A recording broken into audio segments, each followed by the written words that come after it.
being here for Monday, April 11th. This is our special City Council meeting, and we're going to start off with the Pledge of Allegiance. I would love it if Mr. Art Ritz will lead us in the pledge.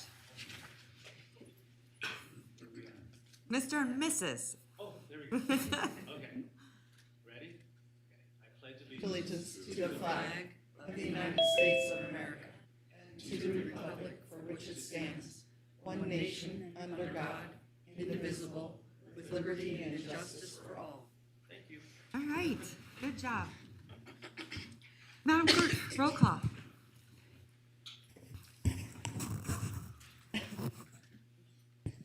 Thank you, Madam Mayor. Councilmember Breckus? Here. Dewar? Here. Delgado? Here. Weber? Here. Jardin? Here. Reese? Here. Sheevy? Here. Madam Mayor, you do have a quorum of the Reno City Council. Okay, thank you so much. Item A3, public comment. Sending it back to you, Madam Clerk.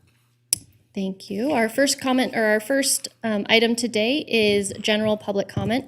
It should be noted for those in the audience that comments are to be addressed to the mayor and council as a whole. Comments heard under this item will be limited to 3 minutes per person and may pertain to matters both on and off the council's agenda. Please note that council may not take action upon any matter not agendized.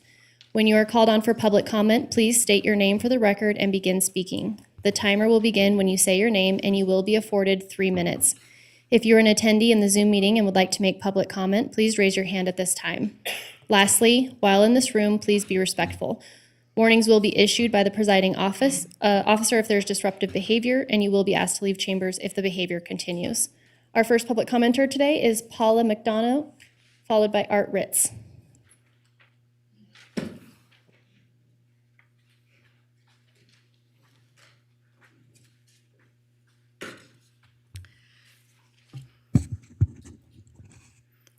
Good morning. My name is Paula McDonough, and I want to speak on the subject of affordable housing. I live in the downtown area at the corner of First and Arlington, and I spent my whole life wanting to be an urbanite and finally realized it in Reno, and I couldn't have picked a better city to realize it in. I love this place. And I just want to say that the essence of an urban area is diversity and variety. And so when we talk about affordable housing, I sometimes get the impression mostly what you are talking about is suburbanite housing. That's what it feels like. And I want to talk about urban affordable housing. I look outside my balcony and I'm on the 20th floor on the west side of Arlington Towers, and all I see are all these empty lots that have been empty for years and nothing's happening. And I know that a lot of that Reno is growing a lot, mostly because of Californians moving in, and they have a lot of money to spend, and I understand that. But Reno is also composed, as any decent city is, of diversity, and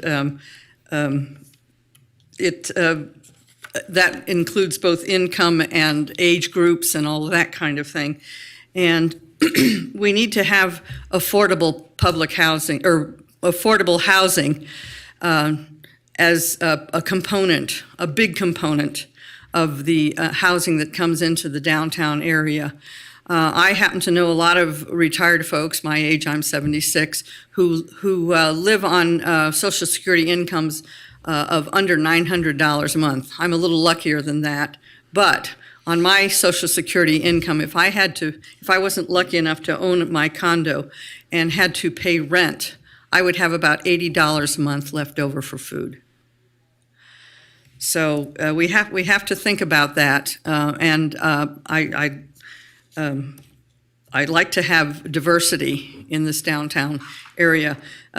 And I enjoy walking along the Riverwalk and meeting all of my neighbors that I don't know by. But it's amazing, the thing about Reno. Just yesterday, I said hello to somebody. It was a man and his son, and we talked for half an hour. And he gave me his email address and all this kind of. That's Reno. I love this place. And so downtown is definitely a neighborhood. It is a neighborhood, and neighborhoods should be diverse.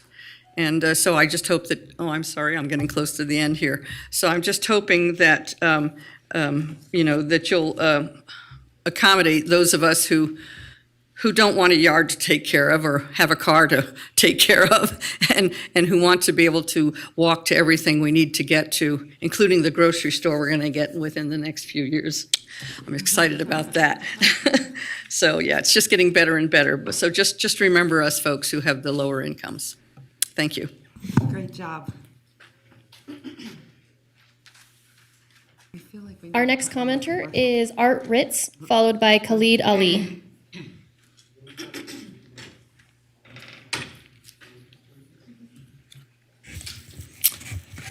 Good morning. For the record, my name is Art Ritz, and this is my wife, Carol Ritz. We are the co-founders of the Justin Hope Foundation. Good morning, Madam Mayor, City Manager, and members of the council. The Justin Hope Foundation, just a quick blurb on us, founded in 2011 to help families. I need this, I'm sorry.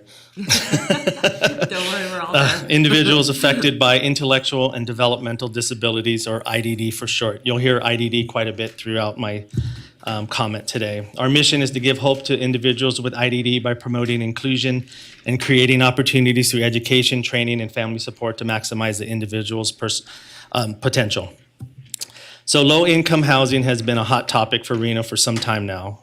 We mentioned low-income housing for homeless, for veterans, for our teens, but I think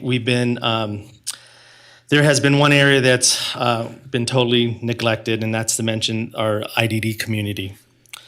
We are here today to hopefully offer a plan for low-income housing for our intellectual and developmental disability community. So what we like to call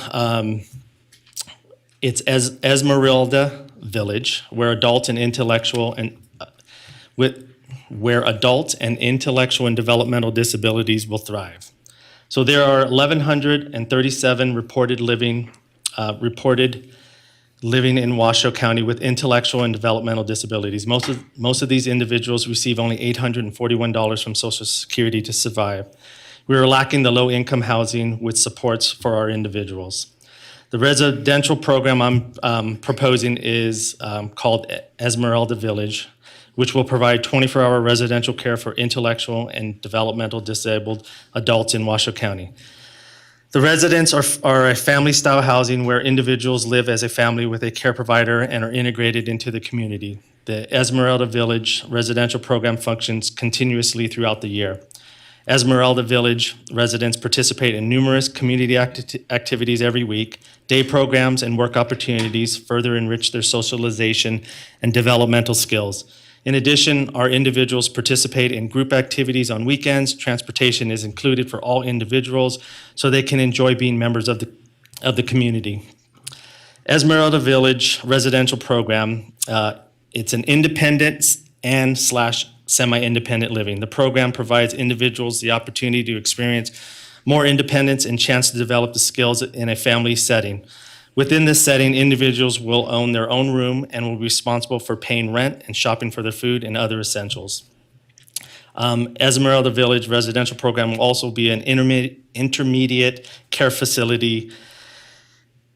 Oh boy. Esmeralda Village will be licensed by the Washoe County Health under this category. The people that are served in these homes might have an intermittent need for nursing care as well as assistance with activities of daily living. Oh boy. You're okay, go ahead. Okay, keep on going.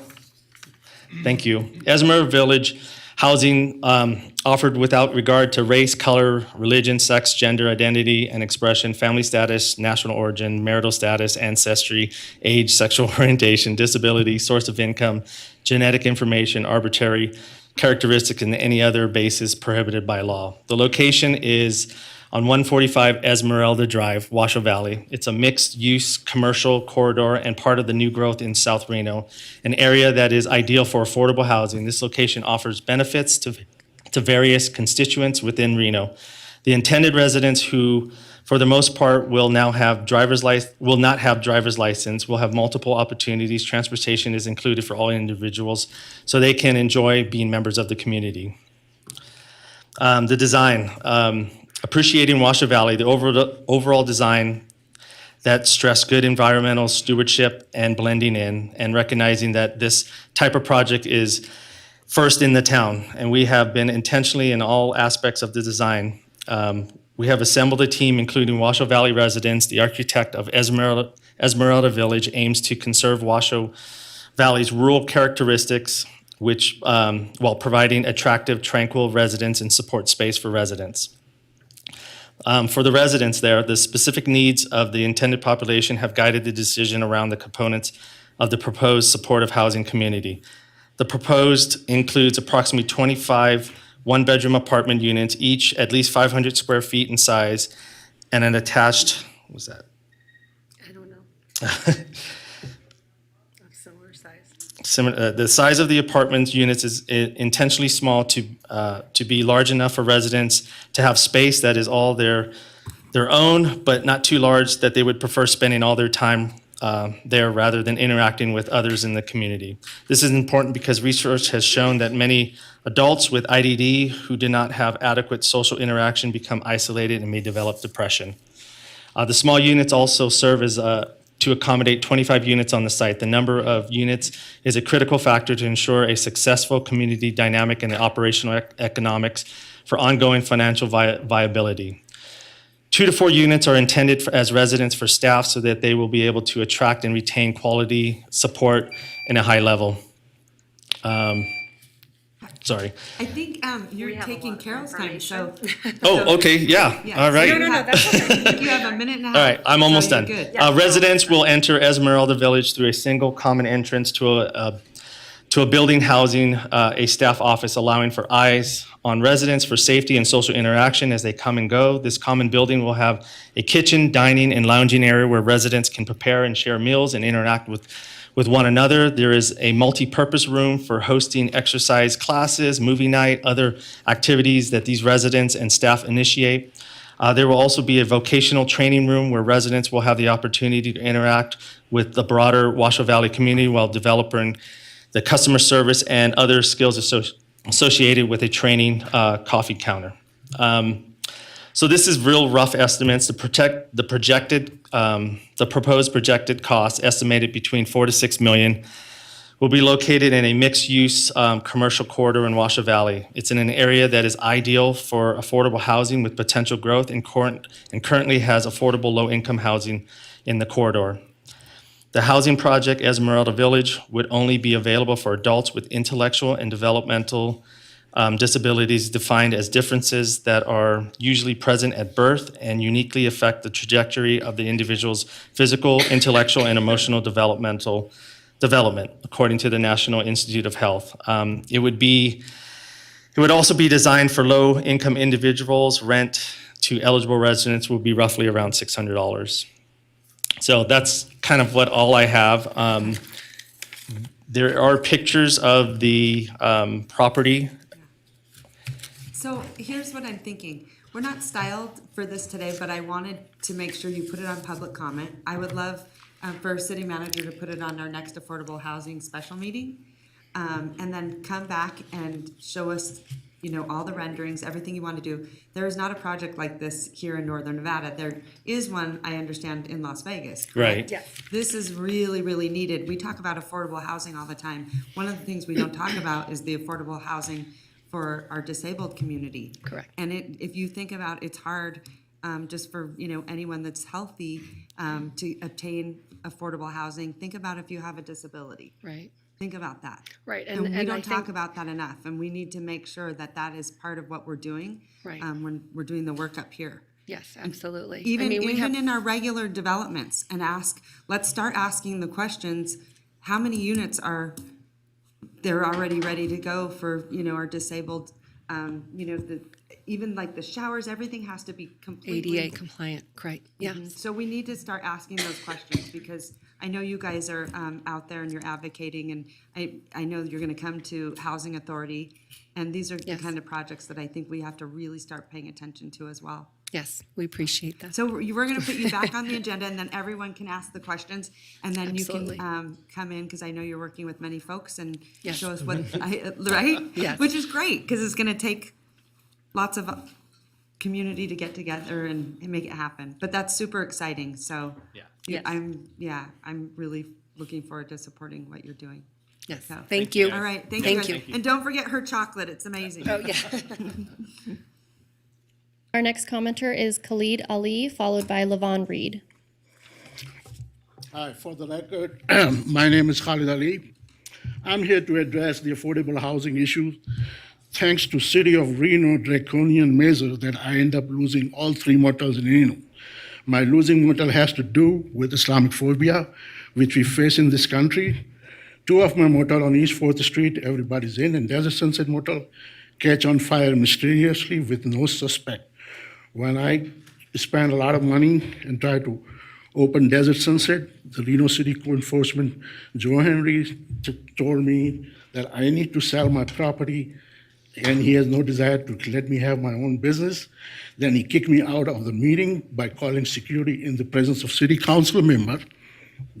And I was forced to sell my property to their favorite developer who's hiding their faces behind LLC. If you look at the history of your nation, at least when the Ku Klux Klan show up on the property, before they burn down your property, at least they're hiding the property faces behind those faces. At least they're hiding the faces. But now you send the code enforcement, the health department, the police department, et cetera, with the slogan, "Go back where you came from." With this mentality, my monetary damage is $3 to $5 million. Unfortunately, there's no law in this country. The law is very simple. If you ain't white, you ain't right. If you black, get back. If you brown, get down. As long property is in the hand of the white American, it comes under opportunity zone, and it goes in the hand of the brown people like us with the last name Ali. Then it becomes a depressive zone. Problem, as I grew up here, I went to the universities and colleges here. I would like to be able to donate. Unfortunately, I never had the same opportunity to prosper my business. Otherwise, I would be able to donate $82,000 too, just like some of you getting. But the thing is this, I would like to, for effort, and I try my best to, I did all my life with the homeless people on East 4th Street, but I was declared that I'm a slumlord and I was kicked out of my motel, and the end result is more people become homeless. Last year, 54 people froze to death because those people have nowhere to go. Thanks to UNR newspaper, our town Reno, they published a story about the whole situation. We have somehow understanding about affordable housing, homeless population. I think you heard me enough. Thank you for your time. I appreciate it. Thank you. You're welcome. All right, our final public commenter today is Levon Reed. Good morning, Mayor, and good morning, Reno Council. I'm sorry I look like a train wreck, but I was working real late and I just woke up and Everyone was in the wind. I put my finger out and somebody hitched a ride from somebody from my trailer park just to get me here on time. So I look kind of shot. But anyway, now that we have my laugh, seriously, I'm here because I think we ought to have rent incentives to all the landlords all over town. We keep building and building, and I don't know that's quite the ideal, because if you go to a lot of the new buildings that are new places where you can rent, they still have high security to get in, high rent. And how is that helping us? That's not really helping us. But all these apartments, all these motels, all these hotels, all these trailers, why not give them tax incentives or give them big breaks? And Reno could be the front runner, since you have your big mayor meeting coming in the conference in June 3rd to 6th. So why don't we be the front runners by telling every landlord all over, we'll give you a bunch of breaks, or figure out ways to give you quick breaks so we could take off maybe 100 each month, or 200 or 500 over 3 months, or maybe 6 months, we give them 100 off. Then that would be a little help right now. But if that doesn't work, then at least give them a break. Tell them, we'll lower some of your property taxes, or we'll give you some other kind of breaks if you will lower the rent for a lot of people who are stuck right now struggling. We don't wait 6 months from now and then decide and then make committee meetings, and that doesn't seem to help us. But you're all here getting paid. You're all the guys that can go out there and stick it to them and remind them, hey, we can give you tax breaks, we can give you perks, we can give you incentives if you'll just give your renters a break. Maybe $600 over 6 months, or we lower the rent, where we give them a $500 lower rent if, it's reasonable for the landlord to be able to do it. Maybe if they have 6 or more rentals, then we kind of give them some more incentive to do that.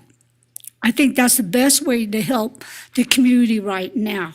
Affordable housing is great, but it takes a long time to get there, and it seems unreasonable for most people who I'm watching get kicked out of their trailers and their houses right now. So give everybody, put it on the news, all of you, you're all running again, tell them, hey, we need a break for Reno. Let's be the front runners, and then people all over Reno, all over the country can say, hey, the mayors in Reno are doing something crazy. Yeah, let's go for it. And remember, the Reno Council, you represent this group too. So it's not just the mayor's going to look good. It's all you up there looking pretty. So we need you to get us a break, affordable housing over 6 months, even 100, 200, up to 600 over 6 months will help everyone. Thank you. Thank you. Thank you. All right, Madam Mayor, with that, we have no additional public comment, and it should be noted for the record that we did not receive any written correspondence for today's meeting. Okay, thank you so much. At this time, I'm going to send it to City Manager Doug Thornley. Thank you very much, Madam Mayor. We have 3 items on today's agenda. First, you're going to hear from Kelly Mullen. She's going to give you just a handful more data points from where we started this conversation. I'm going to introduce the ideas of, here are some things that we can control, and here are some things that are affecting housing affordability in our region that are beyond the scope of our control. She's going to turn it over to Nathan Gilbert for today's second item. He's going to go through the zoning code and talk about some areas of opportunity as it relates to affordability and supply here in the region. And then finally, we're going to finish up with Monica Cochran in hand and kickstart a program in an area that's often overlooked in these conversations, but that's maintaining our existing affordable housing stock. All right, fantastic. At this time, we're going to move forward with item A4. May I get approval of the agenda? I have a motion. I have a second. All those in favor say aye. Aye. All those opposed? Motion carries unanimously. Okay, item B1.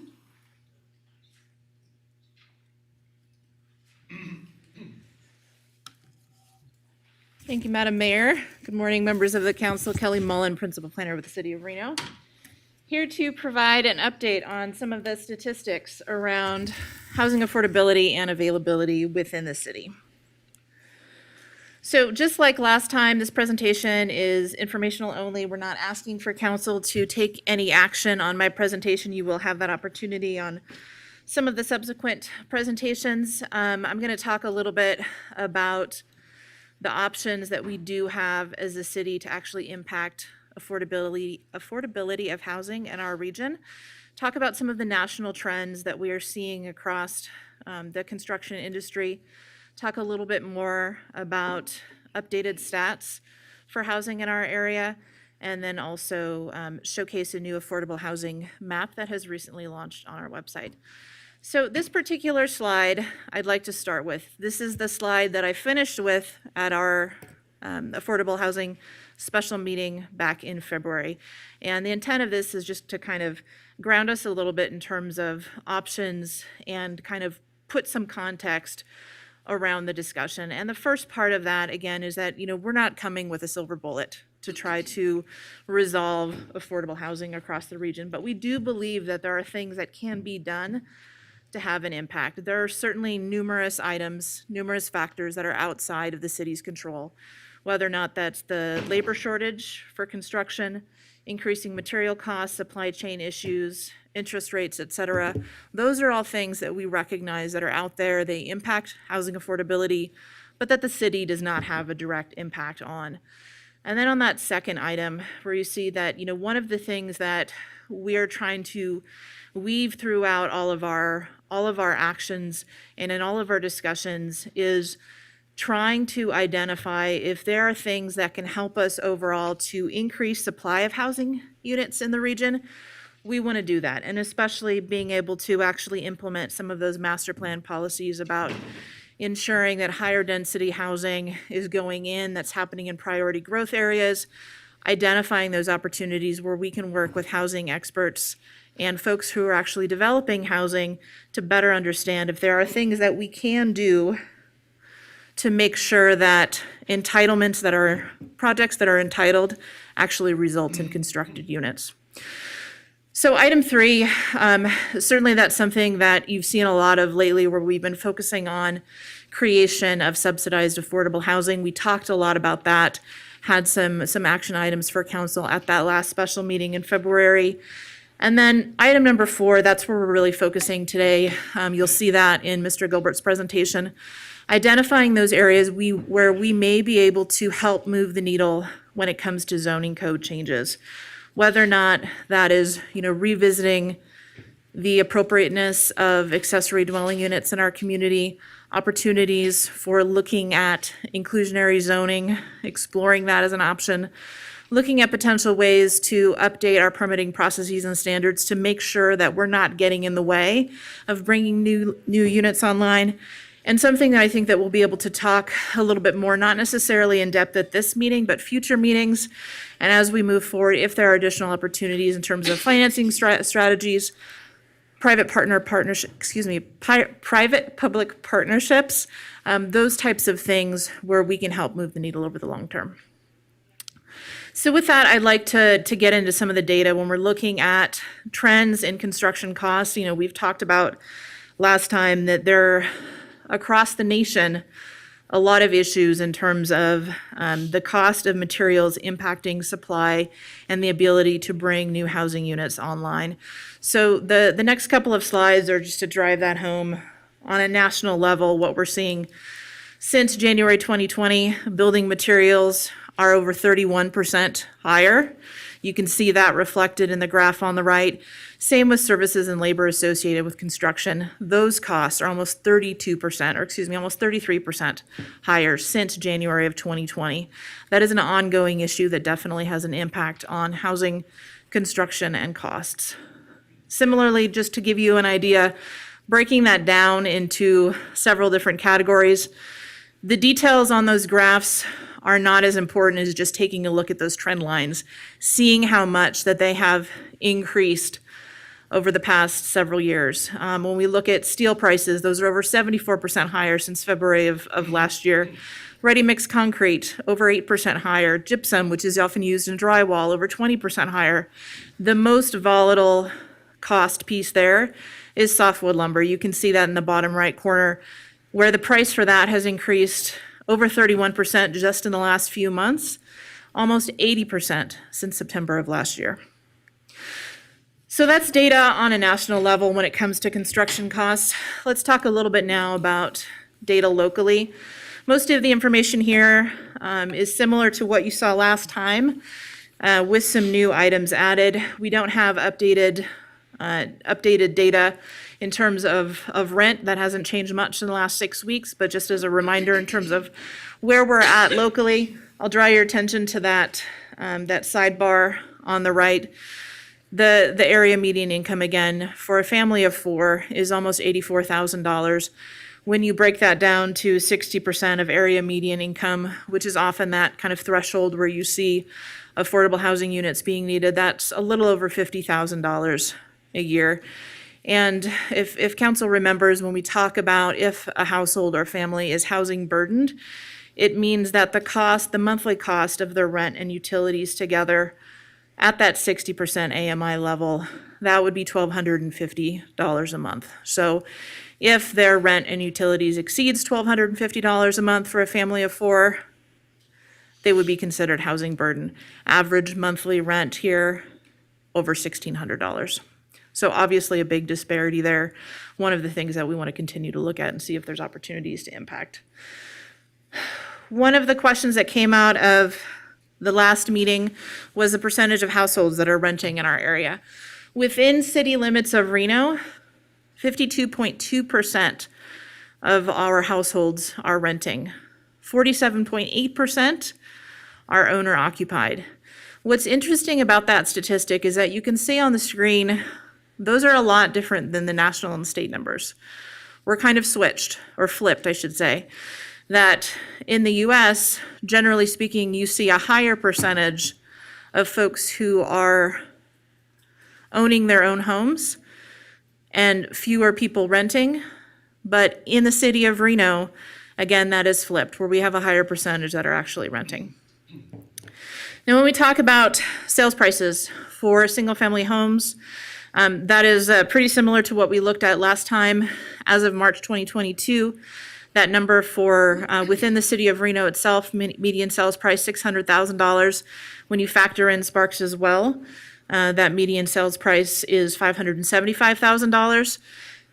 And just want to reiterate that across the United States, information out of the National Association of Home Builders shows that only 30% of households are actually able to afford a home that is in that median price range.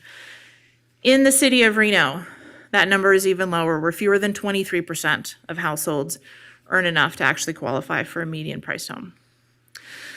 What I'm going to show in the next few slides are just some graphs in terms of trends. This particular one shows the inventory of single-family homes that are available for sale. Shows that from 2019 to 2022. And I think the takeaway from there is that our availability of units for sale, and this is again for existing homes, not new construction, that has continued to decrease over the last few years. On the flip side, the sales price has continued to increase since 2019, and you'll see that just from March of this year to March of last year, there's been almost a 20% increase in sales price. Now, you can take a look at the number of building permits that we have actually issued in the city of Reno. This is a longer-term trend. Over 20 years, you can see that the number of building permits that have been issued in the city of Reno have continued to increase. Certainly, big spikes in the last 2 years, where we're hitting record highs again, similar to the boom of 2005. This particular slide talks about what's called the Housing Opportunity Index. And what that shows is it's an index that's based on the average median income and the housing costs, and it shows over time how affordable homes are to the residents here. You can see that there's been a lot of volatility in that affordability within the Reno-Sparks area, that we are now at almost a record low. 33.8 is where our Housing Opportunity Index is right now. Just to provide a little bit of context on that number, you can see in the bottom left corner, there's a comparison there.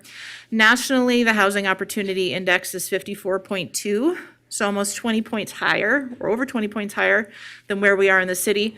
When you look at Las Vegas, their Housing Opportunity Index is at 42, Salt Lake City over 48, and in Boise just under 22. So nationally, the housing affordability here in Reno is certainly less than across the nation. So just to summarize, in terms of the data that we're seeing here, this is something that has been I think in everyone's minds. Everyone is aware of in terms of construction costs. They continue to be severely impacted by material costs, labor costs, housing costs in our region. They continue to be at record highs. Affordability continues to be at record lows. But these are trends that are happening across the nation. Reno-Sparks is not alone in that. So now I'd like to just showcase, take a few minutes to look at affordable housing locations in the Truckee Meadows, showcase that new map that is available on our website. This can be accessed from reno.gov/housing. What you'll see on the screen is an actual screenshot from that map. It identifies all of the locations in the Reno-Sparks area where there are subsidized affordable housing units. And you can see that the majority of those are actually located within city limits of Reno. On this particular map, it shows yellow is the city limits area for Reno. Blue is for Sparks. Jurisdiction Just in terms of the lion's share, certainly are in the jurisdiction limits of Reno, where we have about 87% of the affordable housing units in the region are within city limits of Reno. In the last year, in 2021, the city of Reno added 848 new subsidized affordable housing units to the inventory. So definitely the leader in that space. And I want to point out too, certainly this is, this map is showing the subsidized units. It does not show units that may be at affordable housing costs, or may be affordable to residents, but are not subsidized. It doesn't show things like the Our Place campus or CARES campus.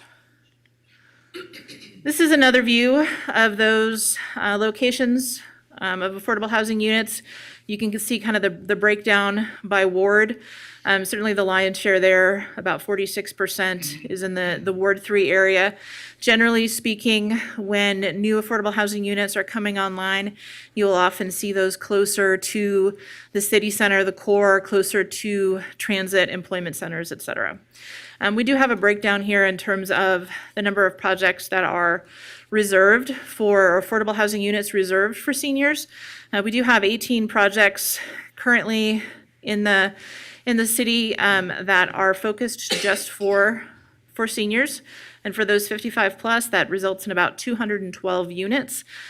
And when it comes to projects that are reserved specifically for veterans or where there's a veteran preference, we do have 3 projects, 21 units online for that. And then on this particular map, it just gives you a quick look at if you were to click on any one of those little houses that show an affordable housing project, it's more information that's provided about that particular project. So for someone who is interested in finding an affordable housing unit, they can come here, take a look at where those projects are located, click on it, and then get additional information, including the specific address and then the link to their website. So it should be a good opportunity for those who are actually looking to find out where there might be units where they can investigate if there's availability. So, back to the question for the day. How can the city of Reno impact affordability? Is it possible? And if so, what are our options? I just want to talk briefly about some of the perspectives from the public on that particular question. What you'll see on the screen essentially just reiterates that the majority of people who are asked believe that a government does have the ability to actually impact housing affordability. The city of Reno has taken a number of steps and a number of actions that are actually known to make a difference in housing affordability in the region. Whether or not that's adopting policies, implementing zoning code changes, we have done many things in that space. Nathan's going to talk a little bit more about some of those things that we as a city have done. Certainly there's an opportunity to expand on some of those successes, do a little bit more. That's what we'll be focusing on today, asking and answering that question. So I want to finish with this slide again and just reiterate that there are things within City Council's control where we can potentially move the needle on housing affordability. Whether it's continuing to implement the policies that are adopted in the master plan, whether that's looking at priority growth and redevelopment areas, looking for incentives for creating affordable housing, looking at opportunities to expand places where accessory dwelling units could be built, looking at whether or not inclusionary zoning is appropriate for our region. Those are all potential opportunities that we have, if we want to focus on to be able to move the needle on housing affordability in our region. So with that, I'd like to conclude my presentation and am available for any questions. Thank you. All right, great job, Kelly. Thank you so much.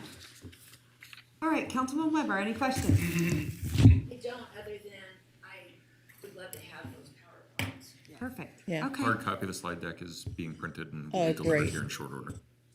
Councilman Durr. Yeah, thanks. I wanted to make sure, Kelly, I was really interested in the map of the affordable housing. And I see now, I got several affordable housing units done in Ward 2, but they've been redistricted now, I see, to Ward 1. Because I was thinking I worked to get affordable housing unit of 44 units right by Virginia Lake that was only going to have 2 to 3 veterans units, and I worked with the developer to get it 100% veterans, and they are loving it. So when we come back, I was wondering, we had the presentation by Art Ritz about specialized affordable housing. I'm hoping we can talk too about the veterans because it seems to have worked really well. Again, it's 44 units, and that as soon as I pulled up the map, I couldn't quite see the map when it was on the screen. I was going, I know I worked to bring more affordable housing into Ward 2, but it's been redistricted to Ward 1. So, and I just wanted to make sure they all got onto the list. Yeah. Okay. That was one question. The other question was the opportunity index. What is that? I don't know that I've heard about that metric before or that use of that term. There we go. Yeah. Yes, so that is an index that was put together by, it's a coordinated effort between Wells Fargo and the National Association of Home Builders, where they look at the share of homes in an area that could be purchased by those who are making the median income. So it's an index that's based on that area median income and the housing cost, and just gives kind of a very snapshot look at the health of a particular region in terms of affordability for someone to be able to purchase. Okay, but so single-family the home. lower the number, that's worse Correct. than the higher the number? Correct. So the lower it goes, that means we have less affordability. And I wrote down all the numbers you said for Boise, Salt Lake, Las Vegas. And then there was one last question I had about, you also had a slide here. I'm just pulling it up. That's why I have them pulled up on my phone so I could see them a little closer. Since we didn't have the printout. This one on public perspectives. 65% thought that incentivizing private builders and developers to build more housing that's affordable to low to moderate income households, that seemed to be the thing that the public thought we could do the most, whether it is or it isn't. But I think that is where we have put a lot of energy. The middle one about revising regulations, I worked on a task force, I know that the mayor set up for 3-4 years on reducing permitting boundaries. You had set that up, and I think I went to every meeting, and they actually came forward with some changes to our permitting code. So I was just wondering about that one. And then incentivizing local governments to e-zoning. Well, we just redid a whole zoning update, and I gotta imagine that a lot of that will help, increase the ability to get affordable zoning. So, Absolutely. thank you. And I think what this shows is that the city has, looking at public perspectives about this question, about how we can improve affordability. The city of Reno has done a number of things, and especially, like you said, with the new zoning code, when it comes to affordable housing, we have allowed for increased density, reduced parking standards. Mr. Gobert's going to talk about that a little bit more in his presentation. There are certain areas in our priority growth areas where we've removed some of those density caps. Those are all things that can help to contribute to the increase of development of housing in our areas, especially in our priority growth areas. And then, when we want to talk about other ways of being able to make an impact, certainly accessory dwelling units are going to be are part of that equation. That's what we would like to talk about with council today, get some input on that. And then just in terms of where there may be opportunities in terms of other incentives that could be out there for us to help encourage additional construction of affordable housing by developers. Okay, thank you. Vice Mayor Darden. Thank you very much. A couple of questions. You brought up that there were, in the last year, 848 new affordable units in Reno that were created. How many in Sparks and Washoe County? Great question. So, and I want to be clear on this, this data from the state's annual housing progress report, this is specific to completed units. So, finished construction doesn't necessarily reflect those that are online, but in terms that those were completed in 2021, all of those were created by the city of Reno. No new subsidized affordable housing units in Sparks or Washoe County brought online. Okay, so maybe for our next meeting, if we could get a breakdown of our region's population, and then as that, if you were to do sort of a pro rata of the affordable units, what that would look like as a region. I think we need an increase in affordable housing for sure, but I think we need it regionally, and I'm curious if regional planning has discussed this as a board, as a priority. I don't sit on that board, but I'll leave it to my members who do. Also, you have the ones that are built. Could we in the future get a slide that shows the in progress affordable units by ward to Councilmember Dewar's comments? I know there's some others coming online. Yeah. And I think for that's my only questions for now. Oh, this is online, this? It is, Interactive map? reno.gov/housing. You can click on the map link from that page. Okay, this is a great map. Thank you. All right, Councilman Delgado. Anything? Thank you, Madam Mayor. Look forward to the conversations we're going to have a little bit later regarding the four outline that you stated. Thank you. Okay, Councilman Reese. Thank you, Madam Mayor, and Ms. Mullen, thank you for the excellent presentation. I suppose for my part, I want to focus on A, the things we can control, and B, the things we can't. And so one of the things that I didn't fully appreciate or understand about the presentation related to the difference between some of the terminology we use to describe housing. And so there's affordable housing, there's subsidized housing, which is also affordable, and then I think there's workforce housing. And the focus for me is on, again, acknowledging there are limitations to what a city can and is able to do. And so there are things that I think are out there that maybe we are not doing, but it's in large part because we cannot do them. For example, we don't have the ability to subsidize on a massive scale housing. We just don't have the revenue stream that supports that. And the problem, I think, is that many of the folks who are hurting the most in our community are folks who fall into that category where even affordable housing is really not attainable for them because at an affordable level, it still maxes out the Social Security they receive or the SSDI that they received.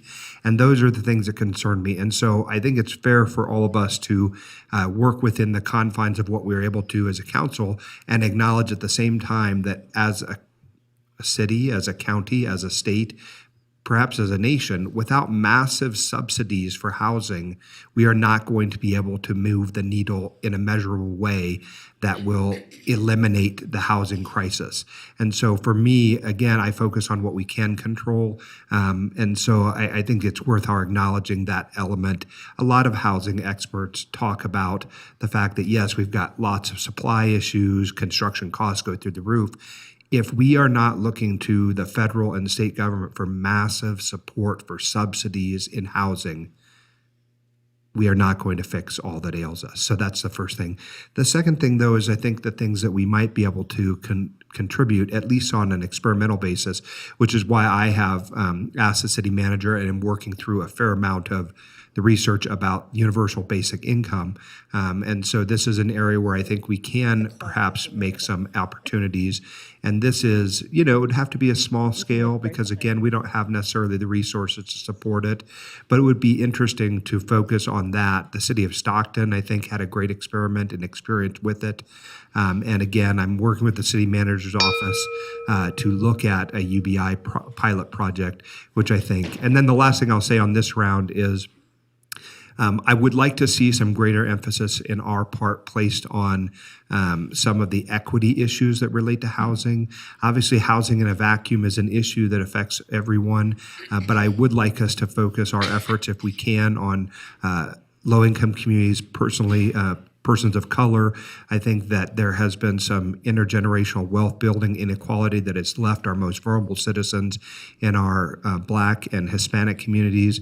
And so those are things that I think, for my part, as we look at developing projects about and surrounding affordability, we have to make some acknowledgments of the impact of both redlining, historical racism, and the intergenerational wealth building components that are not present in perhaps some of the studies that just are talking about it. Your presentation is excellent. I'm not finding fault with the presentation. I would like us to dive a little deeper and look at some of the causes of the things that are creating these income inequalities. Thank you so much. Councilwoman Breckes. Yeah, I don't have much. I appreciate you putting the time to frame the issue as staff sees it, and look forward to the discussion of our action steps. Okay, thanks so much. Okay, moving along. Nathan Gilbert, the floor is yours.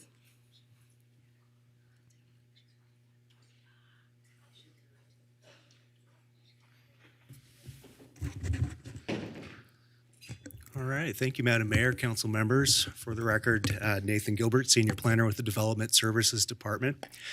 I'll be giving an overview of affordable housing and housing type diversity as it relates to land use and zoning within the city. So council's approved 3 documents that address affordable housing. And I also list here a regional strategy for housing affordability, which is a regional document on affordability. So the first 3 documents are, of course, the 2020-2025 City Council Strategic Plan, the 2017 Reimagine Reno Master Plan Update, the 2021 Development Code Update, and again, this regional strategy for housing affordability. So in the strategic plan, affordable housing is identified as a Tier 1 priority with policies to identify clear objectives to address homelessness and develop a cross-departmental approach, and research and implement proven approaches to address affordable housing. In the city's master plan, there are 14 specific affordable implementation measures identified for action in the master plan. Many of them have been completed, and several guiding policies to develop a targeted, affordable, and workforce housing strategy, align the zoning code with the master plan, encourage a diverse mix of housing options to meet the needs of existing and future residents of all ages, abilities, and income levels, and planning for affordable and workforce housing. So, of course, where policy meets the road is with the zoning code. The zoning code has the actual standards for development that relate to housing diversity and support affordable housing. So Article 15 in our zoning code provides for density bonuses for defined affordable housing projects on a tiered basis based on area median income. It can give up to a maximum bonus of 45% over the allowable number of residential units that would be allowed. So for example, if you had a 1 acre site that's zoned for 30 units per acre, if your product was achieving a certain affordability criteria, you would get the developer would get an additional 13 units on that lot. So typically, we see these incentives for affordable housing in our standard zoning areas like a multifamily or commercial type. So that's an incentive that's existing for affordable housing. That's also paired with parking incentives that reduce required parking, again, based on area median income. Another provision that's in code is residential condominium pace of conversions. This actually prohibits multifamily conversions into condominiums when the area vacancy rate is under 5%, which we are currently in. We saw more of these during the last boom in the development cycle in 2005. But if a developer or property owner were to come in with a request to change existing rentable multifamily housing into private ownership condominiums, our current code standards would prohibit that at this time.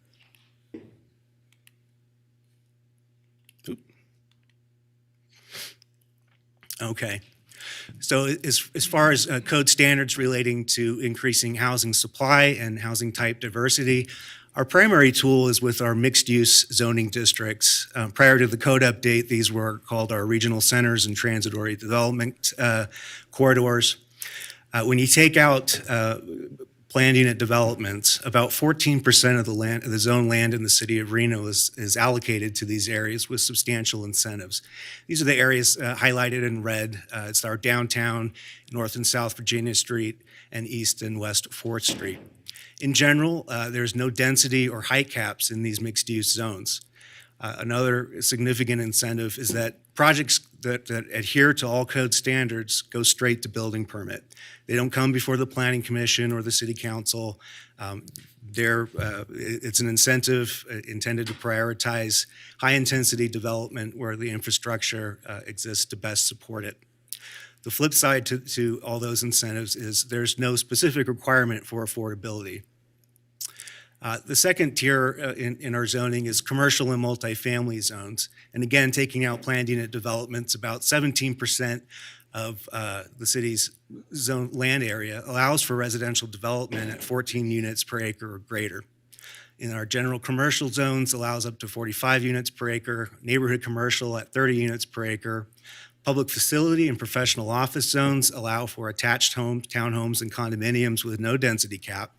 However, they do generally require a conditional use permit or a site plan review. Code also allows for modifications of minimum lot size for attached products, which allow for smaller types of housing units and potential density increases with a conditional use permit. With the code update, general parking incentives the parking requirements were significantly reduced. And how does this relate to affordability? Well, a 2015 Institute of Traffic Engineers report estimates that a typical surface parking lot is about $5,000 to $10,000, and structured parking can cost up to $30,000 a space, and that's in 2015 dollars.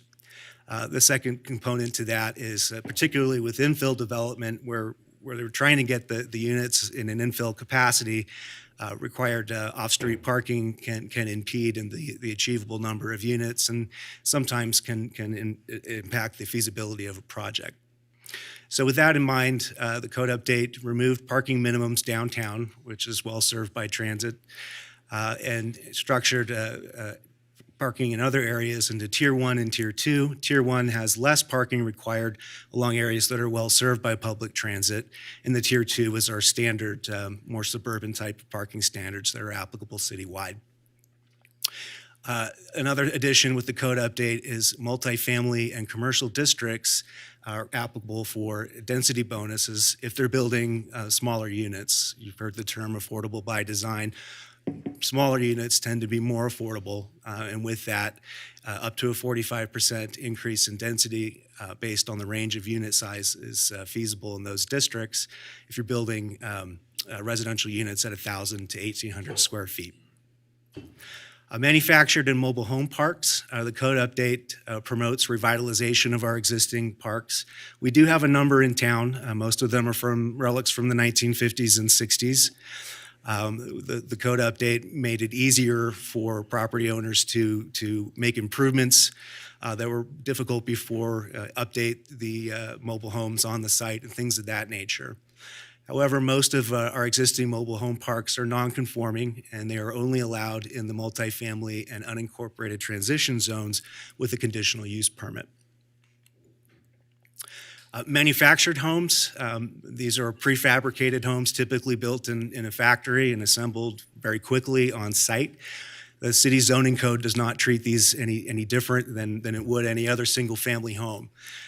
There are additional standards. It has to be a minimum of 1,200 square feet and some other standards. But in general, if a landowner wanted to build a manufactured product, the zoning code would allow that. There's a lot of talk about tiny homes in the news, a lot of even television programs devoted to the concept. The city doesn't preclude smaller unit sizes that are designed to code, right? So we're talking about stick-built products that might be smaller than a typical home. I think a pretty notable example is the Tiny 10 development in the Wells Avenue neighborhood, which has detached tiny single-family homes at 480 square feet for sale. These actually have received, this development has received some national publications on the development. Where we do have a conflict is when folks are interested in tiny homes on chassis, right? So your house has wheels, essentially. We qualify that under recreational vehicle parks. And there are restrictions in the Nevada revised statutes with the 90-day limit on stays, and they're not considered permanent housing. Of course, we know given the circumstances, particularly with the current times, many people are. And a recreational vehicle park is allowed in the mixed-use urban, mixed-use suburban, general commercial, and mixed-use downtown northwest quadrant.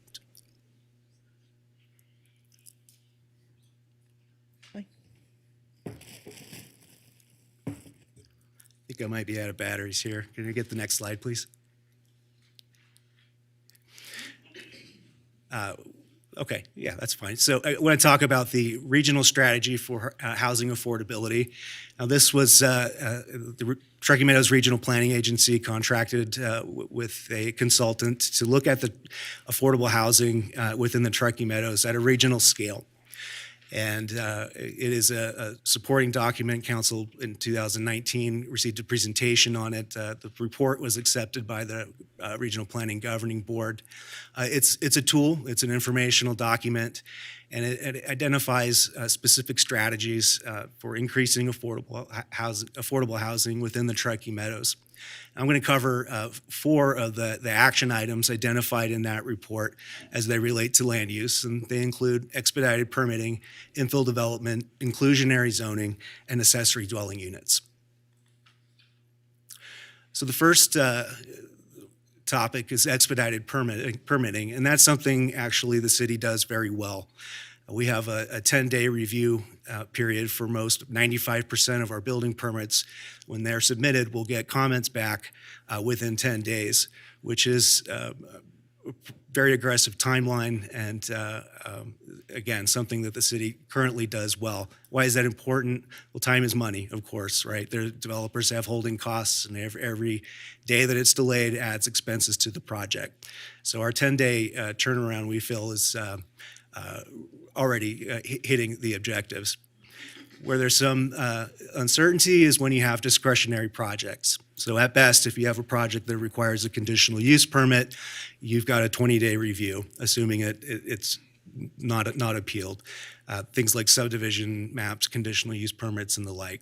So the range can be 2 months to a year, and if projects go to litigation, it could be several years. Can I get the next slide, please? So the next tool in the report is targeted infill development. As we covered earlier, the existing zoning code provides significant incentives for infill development citywide. 31% of the city's zoned areas outside of planned unit developments allow for residential development greater than 14 units per acre. Sewer and regional road impact fee deferral. Council adopted an ordinance for 1-year deferral of fee collections. And also, council adopted an ordinance for sewer and permit fee waivers, which waives fees for sewer connections and building permit fees for affordable housing for 60% of area median income. This slide is a little dated. I understand council adopted another one giving the sewer credits. But on this slide, it highlighted 2 recent projects approved by council, which were affordable housing projects, which received almost $1 million in sewer fees waived and $27,000 building permit fees waived in order to support the affordable housing effort. So accessory dwelling units, these of course allow for an additional residential unit on single-family lots. This is identified in the master plan as an implementation measure to adopt an ADU ordinance and design standards with compatibility considerations.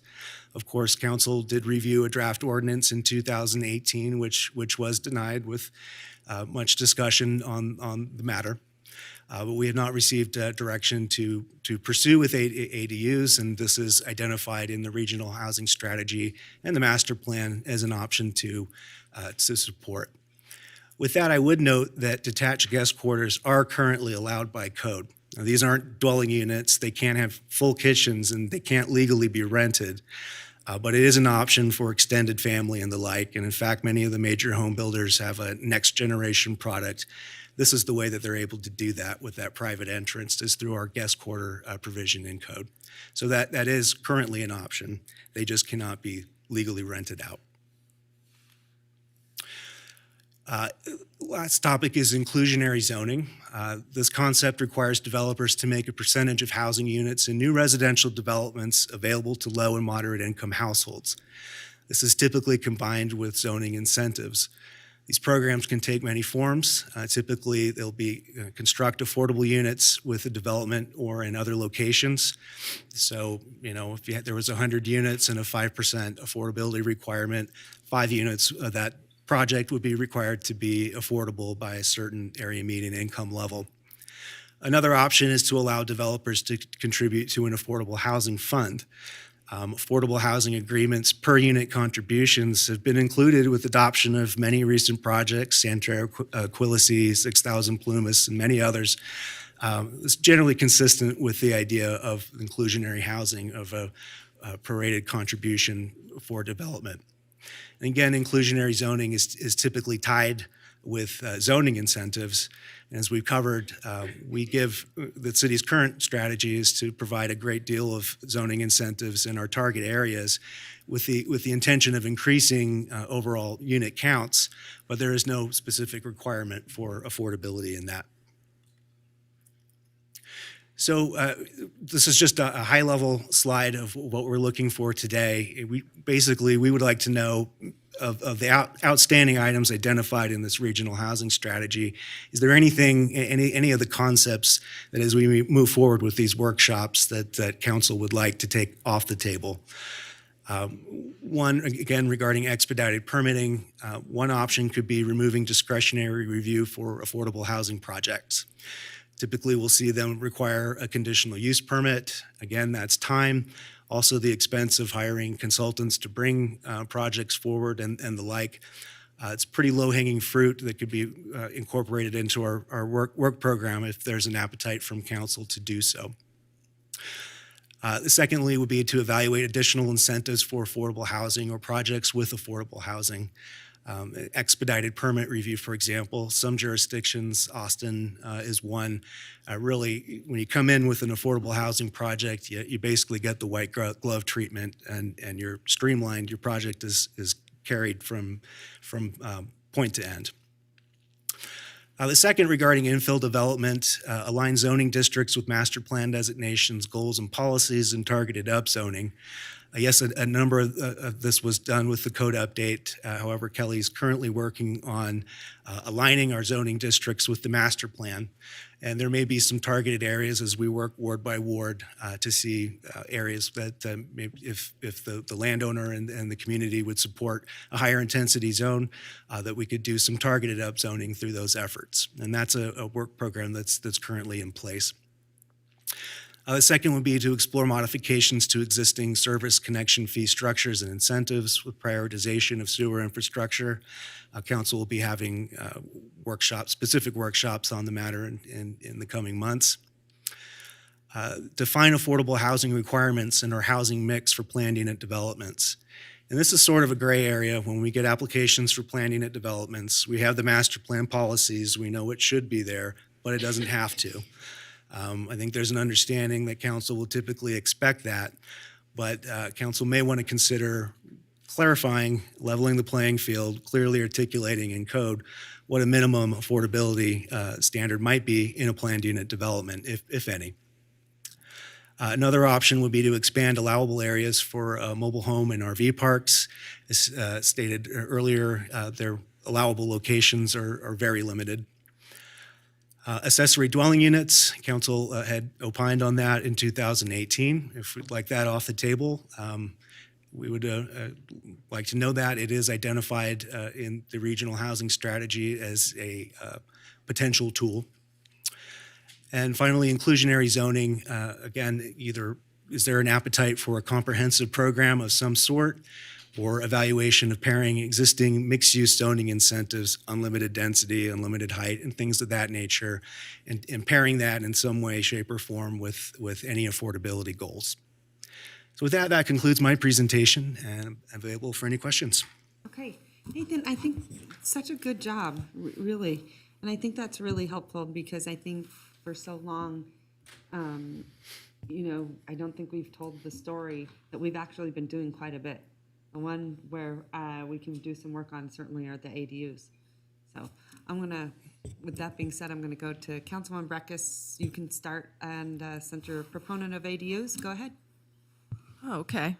Well, thank you for that prelude to that comment. I guess, thanks for the presentation. It was a lot. And I guess now, since this is an action item, we're going to just, give our thoughts kind of, and someone at some point will craft a motion. So that's good. So I'll just, excuse me if I'm all over the place. Yes, in 2018, I did support an accessory dwelling unit ordinance. And I still think that was a good approach. Maybe we'd need people who were not supportive before to shift their views to move forward, and I'll let others weigh in. I will say my analysis of the state legislature last time is I saw signs that that idea is bubbling, and if also you see in California so much preemption. Always you want to do it for yourself before others do it to you. So, that's why I think the time is ticking on that one. With Ms. Mullen's request, a lot of it was number 4 back into our zoning code, and I'm very versed on that, and ADUs is part of that.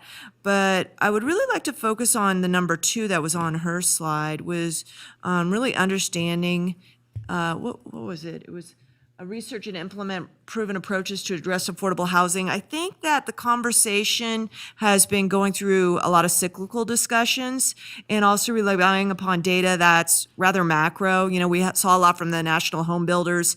They're a national organization with their own agenda. I think that we need to be tracking data onto our own manner and feedback looping that. For example, you said, well, the problem on getting housing on is the number 2, the delay on the discretionaries. Well, why is that? In my view, it's probably because the infrastructure ain't there. And so, I thought we were going to put a data person into our last budget. That didn't quite come up. I think it was a person who's doing mapping for the fire department.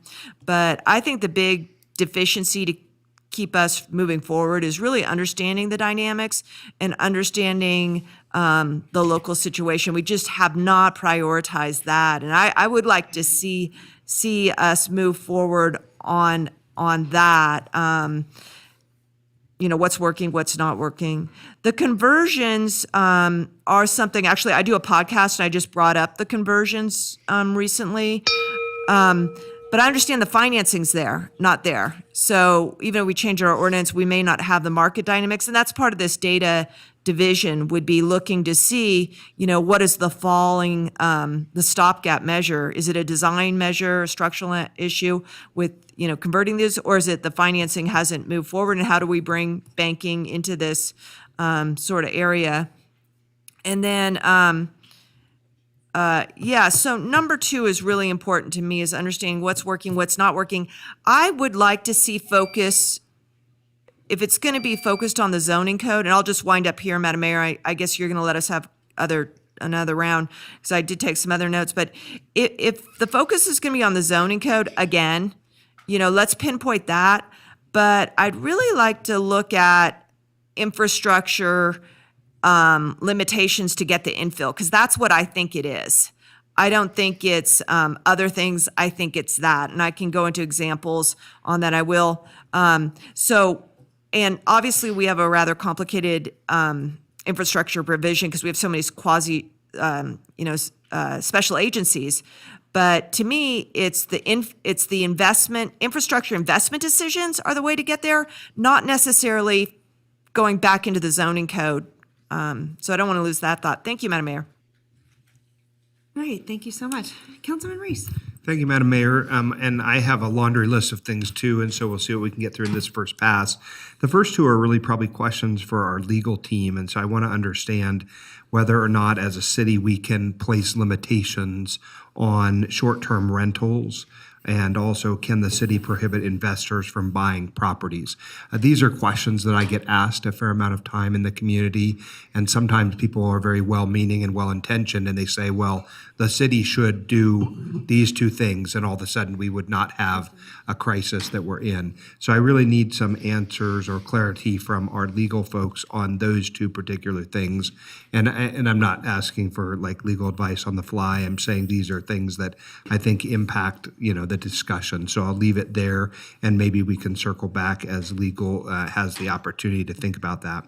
Mr. Gilbert, can I ask, are the density bonuses being sought? Are developers out there seeking those density bonuses? Yes, they are. And so you're seeing some of that happening, and it's sort of an unloosening of those limitations? We certainly see that with affordable housing developers. We're also seeing a lot of developers utilizing that density bonus for smaller unit sizes. Well, and I suppose that's what sometimes can be frustrating, because sometimes we have developers who come to council and we're here from the dais slicing off units here, making them small. We're not making, I guess we're talking out of both sides of our mouth. We're saying we want more housing, but then when a project comes in, we start slicing them and cutting the number of units on a particular parcel. So those seem incongruous to me. So perhaps maybe that's something that we should as a body take up. I'm not saying planning is creating that, but that seems odd that we have put in place density bonuses and yet we continue to ratchet them down at times. Perhaps this is related to where they're located, perhaps it's not. The residential conversions conversation that you started, I thought was an interesting one. I suppose for my part, I've seen these happen well and I've seen them happen poorly. So I suppose what my inclination would be as a council member would be to say, I don't think the code should have some hard and fast limitations on it. I think you said it was at 5% if we don't see vacancies. I'm just saying it would be on a case-by-case basis. It would be reviewed to see whether that's a compatible use with the surrounding neighborhood. So I'm not sure how we might affect that. And then with regard to ADUs, I suppose, first of all, I was not here when that conversation was last had at this body. And so I would be someone who is, in general, in favor of ADUs and believes that they're an appropriate use of both land and space. But I suppose, too, there are limitations about where they're appropriate. I think some of the conversation that happened last time as I was a community member, not sitting on this dais, were really about the nature of the neighborhoods where they were being used. And I want to make sure that we are, thinking about equity and diversity and inclusion as we use these tools. And that was one of the conversations that seemed to go off the rails a little bit about how and why they're used. So that would be it for my first round, and I might have to come back. Sorry that it's sort of a shotgun fashion and there's a lot there. All good. Councilman Delgado. Thank you, Madam. Hello. Thank you, Madam Mayor. So yes, right, to all four. I think some of the things that we deal with at councils, we do a lot of this now, but it's having some form of design and structure around the way we do it. To our colleagues' points, is it's always frustrating when we're up here negotiating at the last minute versus something for our staff to be able to dive into and have defined, and as the first conversation when people walk through the room, right, wanting to do the right thing. Some of the broader concepts, and this is the way I look at things often, is in the macro pieces, also the thoughtful approach of really understanding that we're creating communities and recreating communities constantly up here at the council. I was pretty defining when we saw the map up presented earlier that a large concentration historically has been in communities that we all know which communities those are, and a big part of it, nearly half of them are in Ward 3 in the Northeast Reno and that part of the town. And so for us to kind of think outside of, and what's interesting to me is the number 4 is, I believe, the housing blend that we find and define a stronger housing program here, whether you're going to build or you're going to pay, in terms of helping us create some of those voids and those incentives or subsidies in terms of how we create communities. I think what we'd like to hear from a lot of you guys is come back with more of a conversation and best practices across the nation in terms of how do we provide more of a mixed income approach. I think often we find ourselves in buckets where we're going to say we're going to do workforce, and the workforce is defined today and then changes next week. Right, versus kind of looking at things more holistically and saying we should look at this more as an income opportunity, the inclusionary zoning pieces of saying why that's the best case to do it. Even at the Reno Housing Authority, sometimes we say is what we want to do is 30 to 60% AMI. And what we've done unattendedly is we've said now we've concentrated a certain segment of our community that's defined between 30 and 60 in an area part of town where the housing lots are cheaper there, and now we've concentrated that segment of that community there, right? Which we feel like it's a good thing, but also the unintended pieces of it is now we've concentrated a segment of our community to a part of town, and not knowingly so, or unattendedly wise, is a larger conversation that we need to have across our community. ADUs, we need to have that back on our agenda. The sooner the better. Whether we know it or not, people are doing it now, and so it's a matter of making sure that it's legal. And so let's have that conversation. Happy to support it and bring it back. However, my colleagues would like to make that happen. And I have further questions that I jump into here in our next go round. Thank you, Madam Mayor. All right, great comments, Councilman. Okay, Vice Mayor. Thank you very much. I think there's a couple things that we haven't talked about here. First off, I think you pursue all of the above. I think we don't have the luxury of picking and choosing what we pursue, but rather pursuing them all and aggressively to see how we can increase the housing stock and most particularly the affordable housing stock.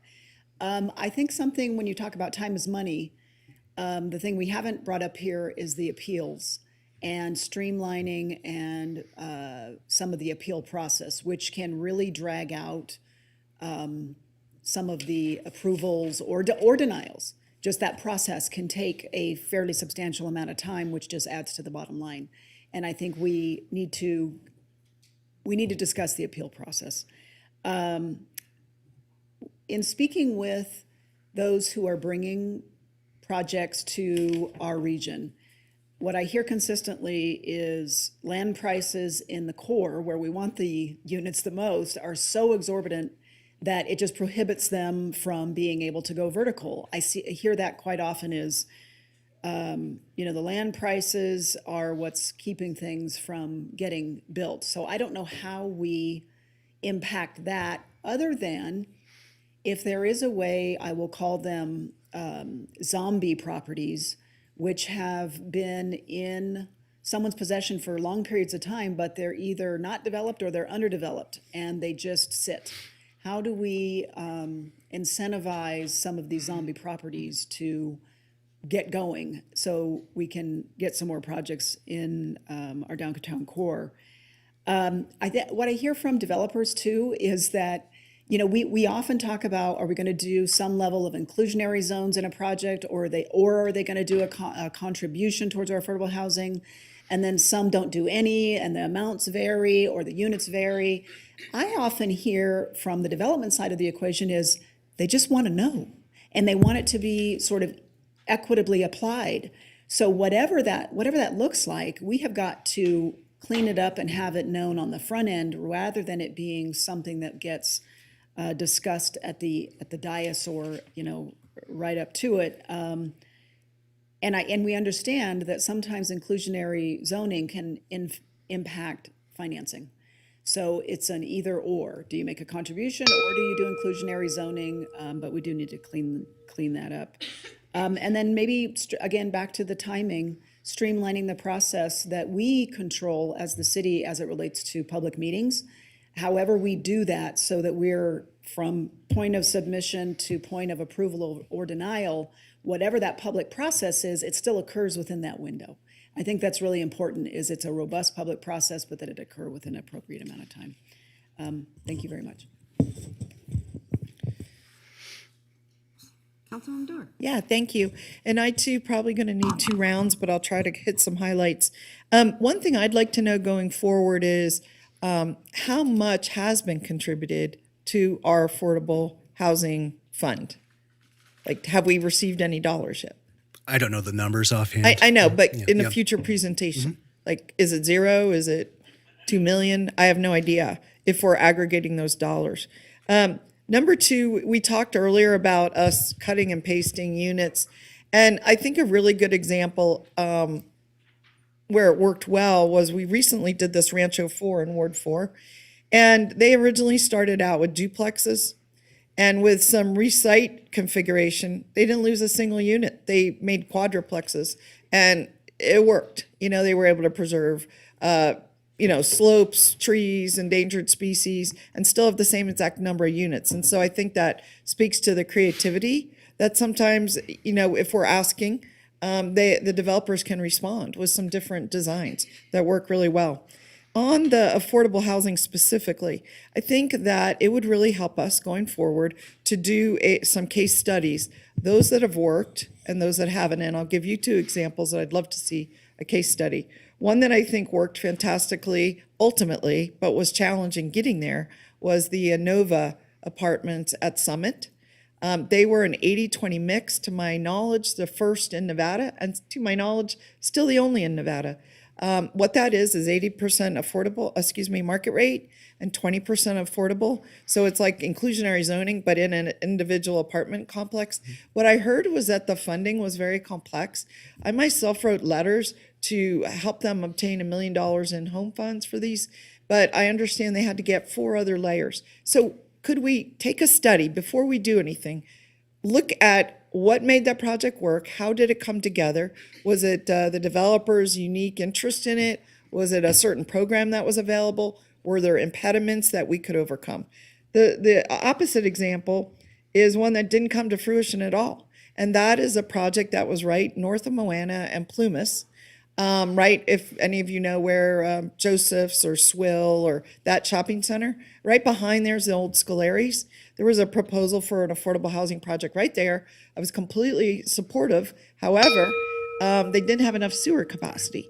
And we are addressing that right now. I mean, we are putting in sewer capacity along Lakeside, but that was a holdup. The second holdup for them was timing with the state. They missed the state list by 4 days. And can we not reach out to the state and get them to accept applications quarterly so that, this kind of thing, they could have worked out the sewer deal and then they could have, met the deadline. So I have more. I don't want to go over my time, but I just wanted to say, before we go throwing darts and fixing things, let's find out from the developer's perspective what is working and what is broken. That would be a request I have. And I'll come back with round 2. Thanks. Councilman Weber. Thank you so much, Madam Mayor. Good presentation, good stuff. My question is more about infill and the impacts that happens to the surrounding community on infill. And usually it goes vertical. Am I correct on infill? Yep. And I know we talk about it, but, did I miss the numbers on the amount of infill we do in the city of Reno? No, we didn't have those numbers in this presentation. Okay. And then my concern with infill is it does cost more money. And so we do give incentives, but what kind of incentives do we give them? Typically, it would be the unlimited density in our mixed-use zones. There's no density requirement at all, and lack of the no height requirement, and then the straight. I think the most what we hear the most support for is the straight to building permit. It takes the uncertainty of development out. They know that if they meet code, they can do what they want to do. Okay. So then my other question with that is doesn't that impact the surrounding neighborhoods because you've built homes, maybe 1 or 2-story homes or whatever, and then all of a sudden, maybe only one, you could have a 3 or 4 or 5-story building in that infill project? Well, it depends on where it is, and so those mixed-use areas are very urban areas along Virginia and 4th Street and downtown. It's fairly limited. That's where those most intense incentives are. The other areas, the orange areas in the maps, are general commercial and multifamily zones. That would also support infill, but they almost always require a conditional use permit or discretionary review of some kind. Okay, but what I found is that the neighborhood doesn't really like infill. I mean, they've seen the property sitting there, whatever, and then when infill happens and they start building, the neighbors are pretty wound up about what's happening there. So does that have any ability or it's property rights, I get it, but is there any work that you all have to do with the surrounding neighborhoods? That's the public process, and of course, when you assign the zoning, so when you say, 5-story building, well, that's only if the zoning allows it. Allows it, Mhm. right? Yeah. So those are the two primary tools are the zoning, which sets the baseline standards and allows for options, and the zoning also would typically require public hearings, public notice to Right. further discuss, is it appropriate or not. Okay. Well, thank you. I think there's an issue with infill in a lot of cases because, it impacts a neighborhood already and. Okay, Councilwoman Breckus. Thank you, Madam Mayor. And, just because we're kind of, rambling on here, in a good creative way of a body deliberating, I'm going to kind of reference some of the comments I heard from some of my other colleagues. I did, during the zoning update, promote doing a vacation rental ordinance. Didn't get there. I think the consultants early on were like, that's a big topic. We've seen it sideline zoning ordinance updates. I do think there's value in us having that conversation. We're one of the few jurisdictions I can find that has not. And what it does to a housing affordability. Does it take units out of affordability? I've seen that over by the Peppermill area. But then I've also heard people say, hey, it helps me, be able to stay in my house and put down help the mortgage payments. We don't know, but we haven't had the conversation. The plan unit developments focus, I think is a good one, but I just don't know how many more are coming online or even how much they help. Because those are usually in the outlying areas where there's going to be so much need for aggressive, infrastructure outlay grading. I'm hearing numbers like $150,000 to $200,000 for lot preparation up in the Somerset, Stan Lucas area. So how much time and energy do we want to focus on that if that's just not delivering on the back end? We should probably be thinking other ways. But maybe as PUDs come through for amendment, we do work with that ordinance, and we talked about it but didn't get there during the update, that, you want an amendment, you're going to have to come in and deliver some public benefit to ease our affordability issues. I want to focus, though, on this issue about infrastructure investment. Heard, the sewer, we didn't have sewer, and I found that early on in a project over in Ward 1. But I think the Public Works Department's done a good job understanding the urban limitations of the older sewer system, because I've seen some contracts, but there's probably more that can be done. I thought I heard you say that we deferred RIF payments for a year.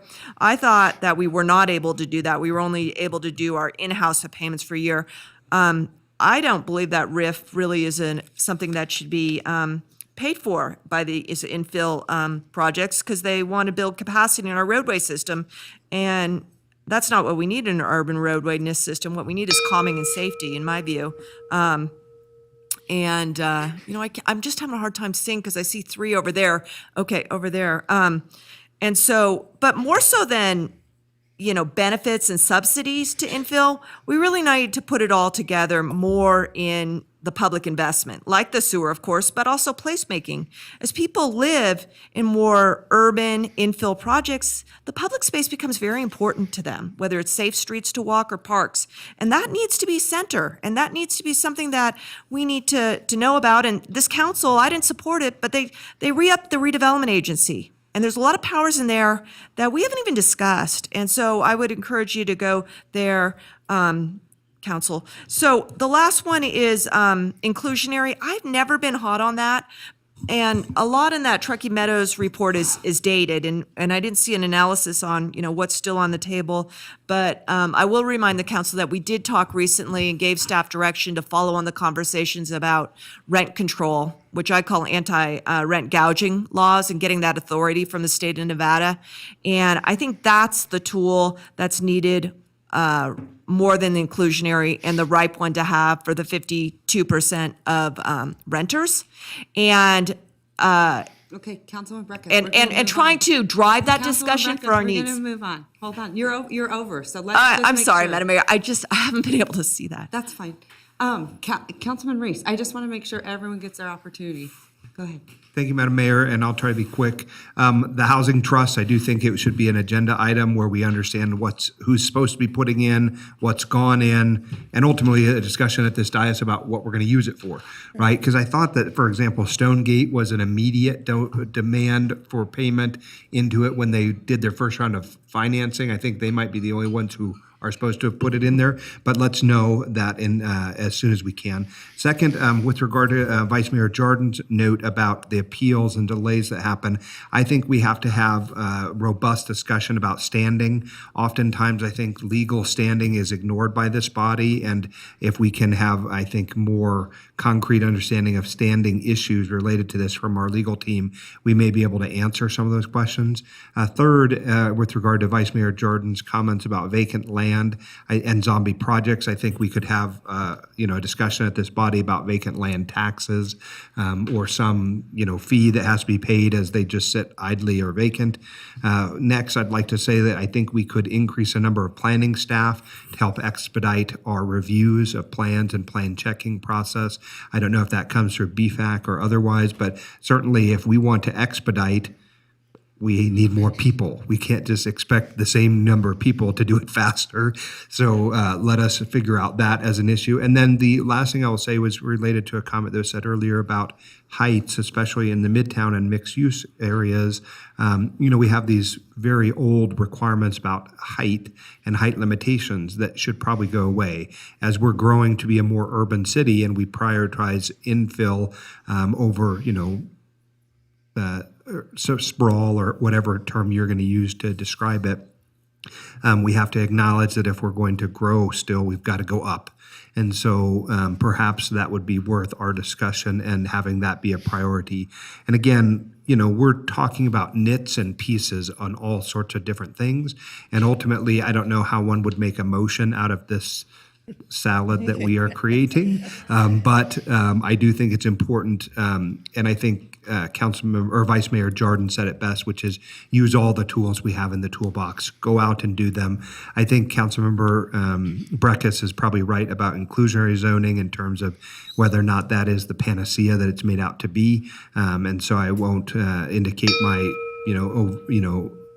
tacit support for it, but there are other things that we can do. And so all the things, right?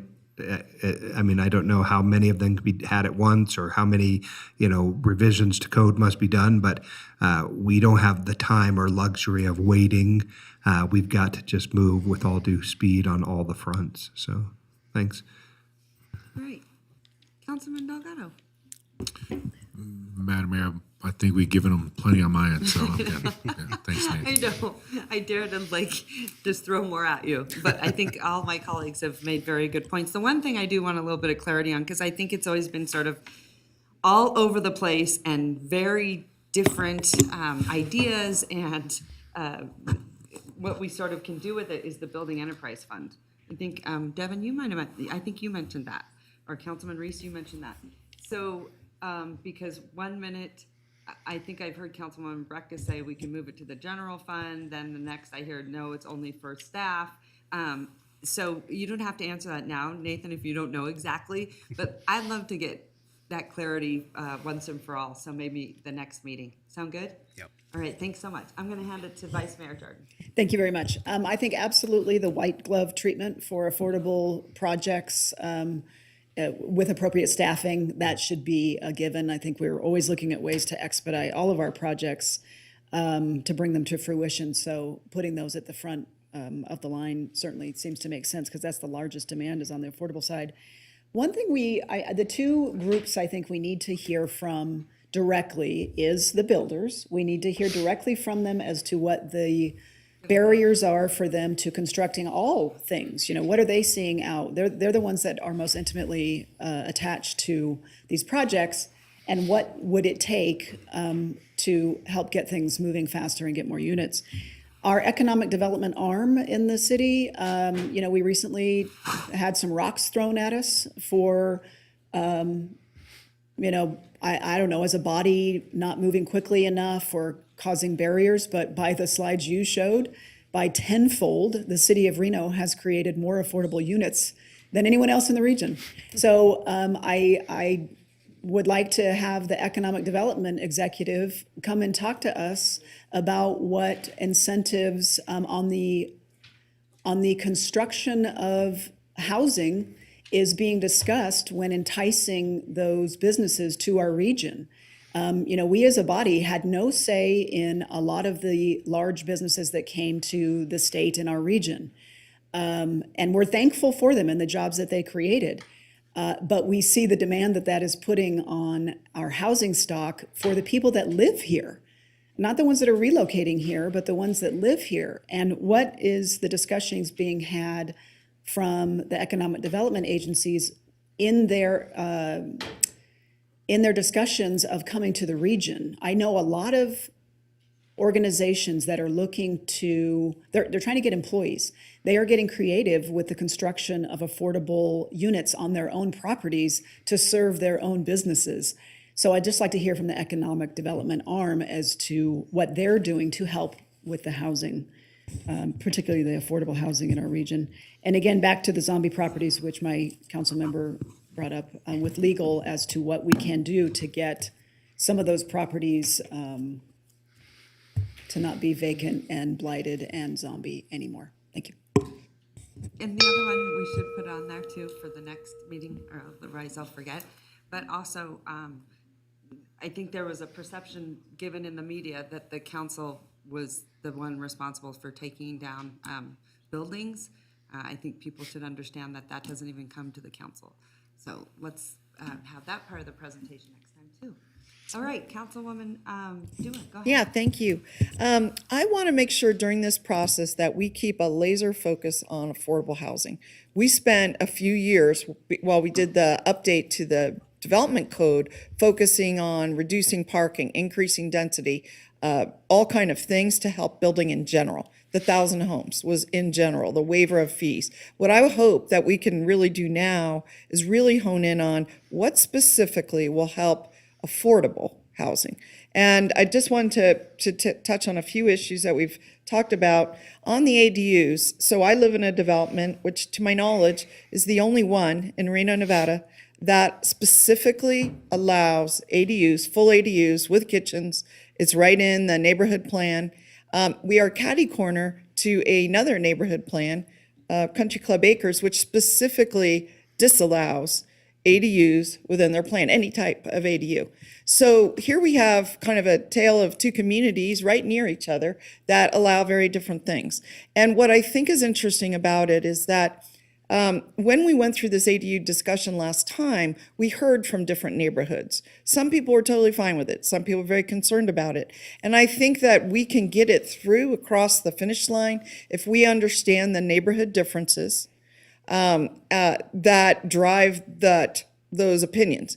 And I think that there are some both protective mechanisms that we could adopt, whether it's a neighborhood plan, an overlay, that would be more precise about a neighborhood. I remember the Newlands were very concerned. Their houses are often closer, they're built more dense already. Parking was an issue. So maybe where parking's already an issue or things are already dense, it's not as appropriate. My community has bigger lots, and so it is easier to fit in an ADU. I get that. So I would like us to be very strategic when we do it and not get to a point where people are coming out opposed because their specific neighborhood has a concern. This is a citywide initiative. But let's be very fine-tuned in what we do. When we did Title 18, we did it kind of in a broad brush. And people know we've made a few zoning errors. You guys have already come to us to correct some of those. I have seen, I'll just use my own neighborhood, which I know best, where density was allowed in the zoning code that is inconsistent with the neighborhood plan. And Arlo, when he was here, said that they were going to go region by region fixing those. So while we're fixing stuff, we need to make sure that the zoning is properly matching the master plan assignments and the neighborhood plans. So I want to make sure that while we're doing this, those have to get fixed one way or the other. I have a couple more moments. I just wanted to talk about, I'm using everything very local. Right near me, I have an apartment complex, Sundance. Most of you know it. It was until recently the densest apartment complex built in Reno, Nevada, 43 units per acre. The challenges that I heard from the planning staff were that because of that, there actually was more crime and there wasn't enough green space. And so as we densify, and if it is a density bonus for affordable, we have to make sure that people have outlets, places to go, a park, a green space, those kind of things to accommodate this dense living.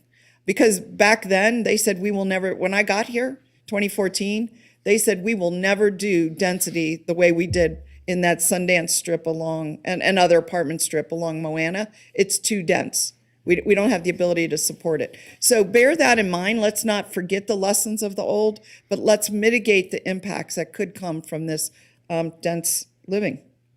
And then finally on infill, I'm glad you brought it up, Councilmember Weber. I think if we can look at infill, but make sure that we have the setbacks that we need, often you can go higher. If you just move 10 feet back from the property boundary or 15 to where your existing houses aren't feeling impinged on, it works. If you go right up to the 5-foot setback, people are coming to us complaining.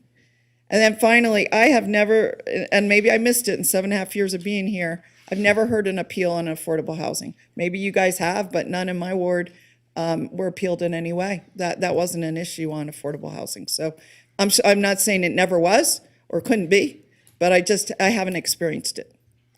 So thank you. All right, Councilwoman Weber. Thank you. Madam Mayor, a couple of things I do think that we need to bring back, especially with the economic development part of it, as well as the development community needs to have a seat at the table, just for, all of us hearing the same information at the same time. So I really do think that we need to do that, and really appreciate the comments that have been made by everyone. There's just so much. And us all hearing it at the same time, plus the public hearing it, being able to hear it. I just think this is so important, and our staff has done a great job, in my opinion. So thank you. All right, Councilwoman Breckus, last round. Just be really quick. I wanted to the concept I had before was really about rent control, which I'm calling anti-gouging legislation. We have real special needs. I think that was pointed out in Ms. Mullen's piece about how much, how many renters we have, very vulnerable people. And whether it takes place with the planning department, this effort, or through our legislative platform, I think we need to get there and be very solid on outlining if it is moving, and I'm hearing it from the South, we want to be able to customize and have the tools to write the Reno ordinance to fix the Reno problem, and not have it be this blanket thing that comes out of Carson. Because they do a terrible job when they try and address land use issues, whether it's zoning related issues or other dynamics. And if they get so prescriptive, it could be a real cluster. The other one, well, I won't mention the building enterprise. The mayor mentioned it, and I haven't been on that committee for a while, but I've always seen that as a more of a financial fund issue and a general fund issue. We're really going all over here today. I think that because staff needs to do the work and implement, I would, rather than see a motion, and I don't know what the mayor's intentions are. Are we going to keep having special meetings on this or roll them into agenda items at regular meetings? But I would like to see staff have a report on today's meeting, a report on what they understood, and then get it back to us, and the pros and cons of every concept that they heard. Often, this is a workshop setting, often facilitators do that. I heard one colleague say, I think we should do it all. I think we should do it all, but I think we should have a very concrete checklist of priorities of what's gonna get done, the 5, and once those 5 get done and the focus, then we'll move on to the next 5. I think that's why we've been having this conversation again and again for the last 3 years, and the problem isn't getting any better, but other things too, like obviously the pandemic. But one of the things I always say is that we have to have housing of all types if we really, truly want to make a difference. It's economics 101. So, it's like every project. And then it's interesting because some people will come and oppose those projects. And so we really need the housing, but also just because you can doesn't mean you should. So it's a very hard balance, right? And I do think it is really important, especially, and we're seeing it now more than ever with those affordable housing projects, especially like with Danes, a lot of the amenities that they're bringing in and what they're doing to the neighborhoods too is really incredible. And the safety is really important, quality of life, parks around those spaces. And so I don't think affordable housing looks like people used to think it looked. It's the people that do it now, the developers that do it, they know exactly what they're doing, and it's pretty remarkable, you know. But I also want to be careful because I think we should all live together in a community, not just, you know, segregated over here and over there. But again, you have to talk about all the projects as a whole, because we can say all we want all day long about affordable housing, but if you're really not at the table for all that's happening, then that's really where you're doing a disservice to the other people that really need the housing. Let's be honest about that. It's easy to take those passes and say, hey, no, I didn't support that project. That is a really easy position to take. Let's be really honest. You have a lot of people that sit in here and oppose projects, and that's, you know, something that, you know, I think taking a pass, that's the easy way to take a pass. Anyway, okay, moving on. Vice Mayor, give me a motion. Madam Mayor, Go ahead. I'm so sorry. I didn't mean to interrupt, except that I just had a couple of more thoughts on my last pass. I want to sort of echo your comments about the broad nature of housing. I think it's easy for us to vote for affordable housing. Generally speaking, we all want to support those efforts. By the time they get to us, the Green Streets and the like have done the work. They have really focused on it. And so our efforts, I think, though, and I'll push back on one of my colleagues' comments about sort of laser focusing on affordable housing, our efforts in reducing parking minimums and the 1,000 homes are a broad brush approach to creating all housing types. And so when we have appeals of every single project that comes through, when we have council members who oppose projects here and there, and they say, well, it's not good here and not good there and not good there, and then you've run out of land to build on. And so that's why I think you're right about the balancing act that is important, and why I appreciate your leadership in this area, because it's about a broad-based strategy, in part because it's not just the community that we're speaking to, but it's also investors and builder developers and folks who are bringing money to the table. If they see us as being overly caustic in general, they are reluctant to come here and do the work. And so that's why I think that sometimes just saying that, you know, we all support affordable housing, yes, we do. It's not the easy votes that we should be touting. It's the hard votes that are the harder ones to make. And so I just think that your thoughts on that are absolutely spot on, and really, I think, an important part of the conversation.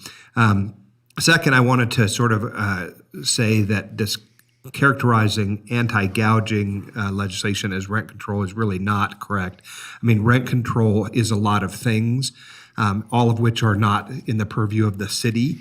And so I think it behooves us to be honest with our constituents about what we can and cannot do. And I just think that maybe if we go to the legislature and are supportive in the next legislative process about issues related to that, that's a conversation we can have, but not the otherwise. And then the last thing I will say is that I just want to thank our planning staff, because here we all sit at a very high level, and we have a lot of diverse opinions, a lot of different needs, and the job of the planning department really is to take a lot of direction from a lot of different folks who are saying a lot of things. And I really think the planning folks, Mr. Gilbert, Ms. Mullins, Mr. Pingree, entire department, I don't want to leave anyone out, but just to say that it's hard work.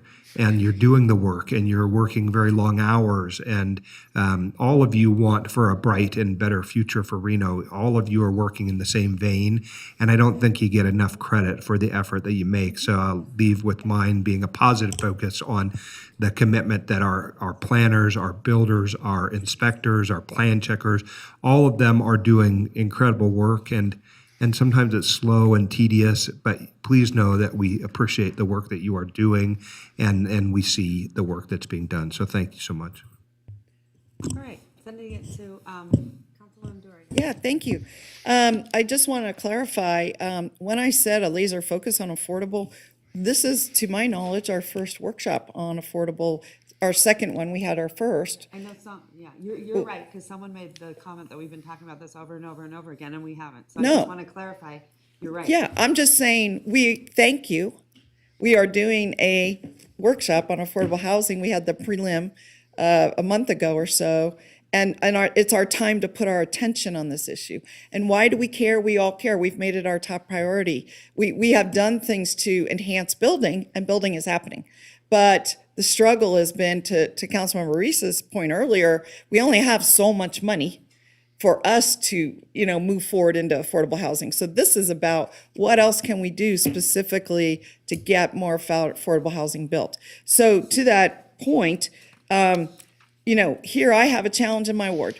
I have a housing development that's beautiful. I've been there several times. It's a one-story senior housing.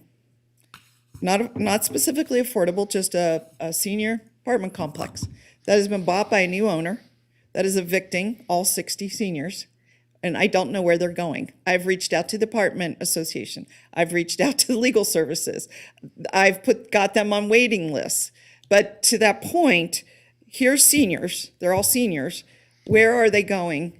I mean, how do I help them? I mean, I really think that's when I say a focus on this is we've got a basket of people, those 52% that rent. Any number of them are vulnerable at any time. These people were fine a year ago. Now they're not fine. And we need additional programs, places that are affordable for them to go. And that's really where I'm struggling. And the same thing with rent gouging. Their rent, once their units are, they're being evicted so they can update the units, admirable. But they're having to requalify. Their rent's going up 50% from about $1,000 to $1,500. And some of them can afford it, some can't. But if they want to go into the 9 vacant units, they have to requalify, put new deposits. Some people didn't get their deposits back. There's all this panoply of issues. Remember, this is over half our people that are renting, over half. And so we've got to care about these people. They are the majority of our constituency, frankly, that are renting. So that's all I'm saying is thank you for doing this. Keep the focus on what's happening and the people that we haven't been able to specifically help. And I love your menu here. I want to do it all as well. Each one, I'd say expedited permitting for affordable. What can we do to help them? Infill development for affordable. What can we do to help them? Give them an edge up. Affordable ADUs, I think, helps everyone. And inclusionary zoning, I think we should continue to keep on the table. So thanks for all the work, and thanks for the opportunity to clarify. Okay, thank you so much. Okay. All right, Councilwoman Weber, anything? No? I'm going to send it to Vice Mayor Durden. Thank you very much. And quickly, can we pull up slide 16? And while you're doing that, one of the things that was brought up from one of the commenters was about what are you doing to help people right now? I mean, the construction, these sort of things will take some time to flesh out and bring back some zoning code modifications that may help, but what are we doing to help individuals right now? To Councilwoman Dewar's comments, having a consistency on what our expectations are when somebody comes in and purchases where there were traditionally affordable-like units. I'm not trying to use the pure definition, but how those individuals are treated, relocated, and assisted. Because it's a very hit and miss. I know that there have been a number of projects which have had a robust relocation program. Jacobs is a good example. The student housing up off of Center Street was a good example where they literally went in and expended efforts and dollars to relocate every individual. But then I hear of another project where literally they got a notice on the door and said, you got to get out in 30 days, and nobody got any help. So how can we play a role in what our expectations are when someone comes in and buys something that was traditionally at a certain price point and those individuals need to be relocated? Okay, slide 16, I'll make a stab at a motion here and we'll see where it goes. Move to have staff return at an appropriate time, giving you ample time to discuss a package of code amendments focused on the options on slide 16. I don't want to put necessarily a timeline, I mean, reasonable expectations, but for you to come back with robust sort of meat on the sandwich, I guess, for lack of a better term. Is that an okay clearer, yeah, motion. All right, so I have a motion. Second. I have a second. All those in favor say aye. Aye. All those opposed? Motion carries. All right, thank you, Nathan. Great job.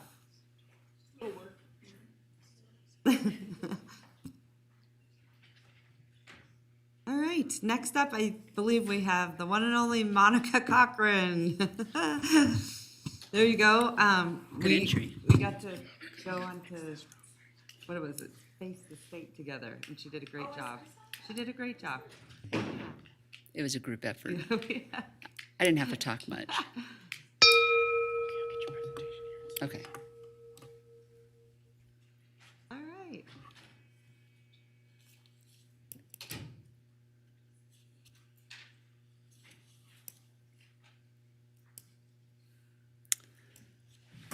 Okay, here we, it's Anya.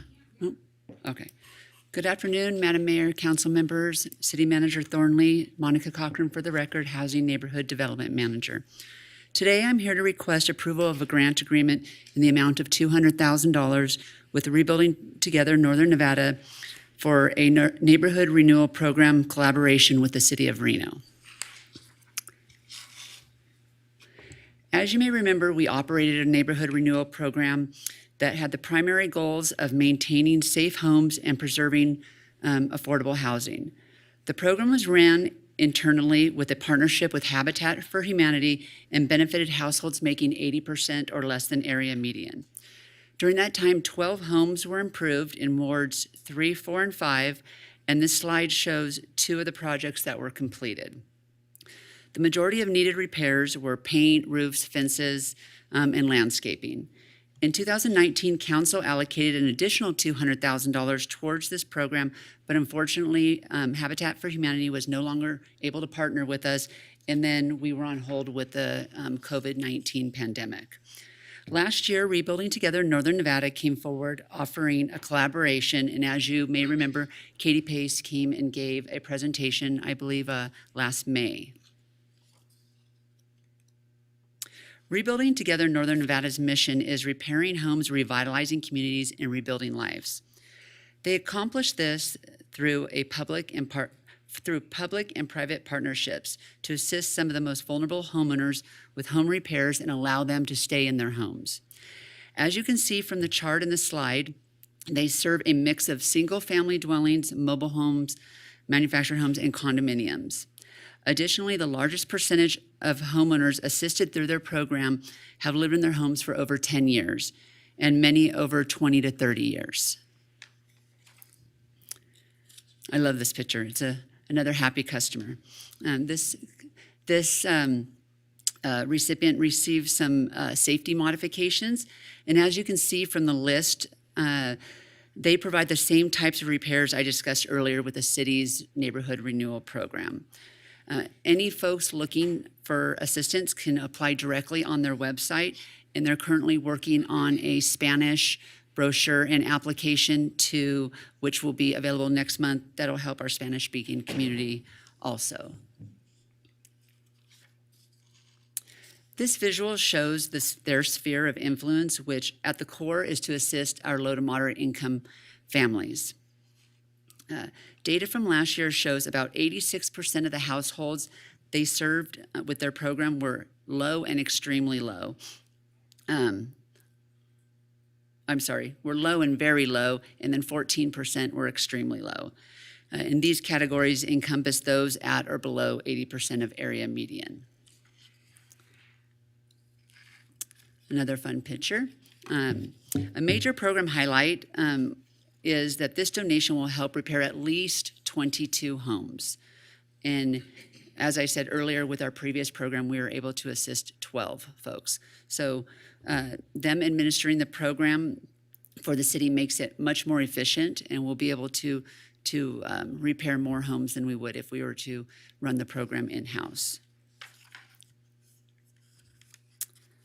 As a reminder, HAND's mission is to create viable living environments for low to moderate income individuals and families. And this project ties into goal number 4 and helps us accomplish this mission. Here is staff's recommendation to approve the grant agreement with Rebuilding Together Northern Nevada And their executive director, Katie Pace, is here to answer any questions if you have some. And that concludes my presentation. Okay, thank you so much. Councilman Delgado, any questions? Sure. Thank you, Madam Mayor. This is exciting. Thank you. I know at the council we've had for many years conversations about what happened to the Blight Fund. Here is the Blight Fund in front of us. So the rejuvenation and the bringing of light to it. Thank you. I know this meant so much in our community, especially as the whole idea there was to keep people housed. Right? We all know once they fall into that part where it was unsafe or there was a sewer attachment that was broken and there was sewage leaking into someone's front yard, or it was their heater or something that wasn't working, or just the home falling into disrepair, especially to some of our communities. And it didn't only help the individual, the homeowner, but it also helped the community. Because as you started to see those homes get back to life and have a new life opportunity, it changed, and it was kind of this what would you say, an awakening to that community, to especially those corner units that people said, this is great, some pride. So this is great. Thought it was great to see that it happened. Thank you for bringing this back to us. I know that the pandemic put this on hold, and same for our previous contractor. So thank you, and let's make it happen. So thank you, Madam Mayor. Okay, Councilman Reese. Thank you, Madam Mayor. This is just a great group of folks, and I commend them for the sticking to it part, because it's been a slow go. I think they might have been one of the first groups that I met with when I came onto council 3 years ago. And I think Councilmember Delgado and I, and maybe several others, have committed funds to them out of the council donation funds. It's always been too small for the need, right? And so this is exciting. I'm happy to support it. I think the only additional thing I might add, I'm not sure if it plugs in entirely here with this group or if it's another subset of this concept of making sure that you are helping to revitalize these specific neighborhoods and targeting, as you know, Councilmember Delgado talked about blight. But I want to focus a little bit on some of the work that's going on in the community gardening area. So I think that developing community or common gardens in high density areas like the Hampton House Garden Project is doing, like Soulful Seeds is doing over on the CARES campus. It's a similar kind of reasoning behind it, right? It allows the community to come together to support its neighbors. And so anytime we can plug in that kind of food justice work, it tends to overlap with some of those areas, and it helps connect neighbors to neighbors. It seems like an area where it could be a good pairing, even if it's not the vision for this particular group in terms of repairing homes. It certainly helps to repair neighborhoods. So I'd like to see some effort put into connecting with the groups that are doing that kind of work, because there are a number of them, and they are doing really great work. And so just don't exclude the idea that community gardens are part of homes and reducing blight, especially on vacant land, I suppose. So thanks. Appreciate it. Thank you. Awesome group. All right, Councilwoman Breckus. Nothing? Okay. Councilwoman Dorr. Yeah, thank you. Hey, Monica, great presentation. Can you just add a little more clarity? So what is the total pot that we have for this? And are we going to work with one provider, or will it be administered from the city to various places? This particular allocation was allocated from council in 2019 to specifically go towards the neighborhood renewal program. Right, but So within the city or to a nonprofit? it just was allocated to the program in general. Okay. And then just with some changes with Habitat for Humanity and like the COVID pandemic, working with Rebuilding Together Northern Nevada seems to be the most efficient way for us to move this program forward.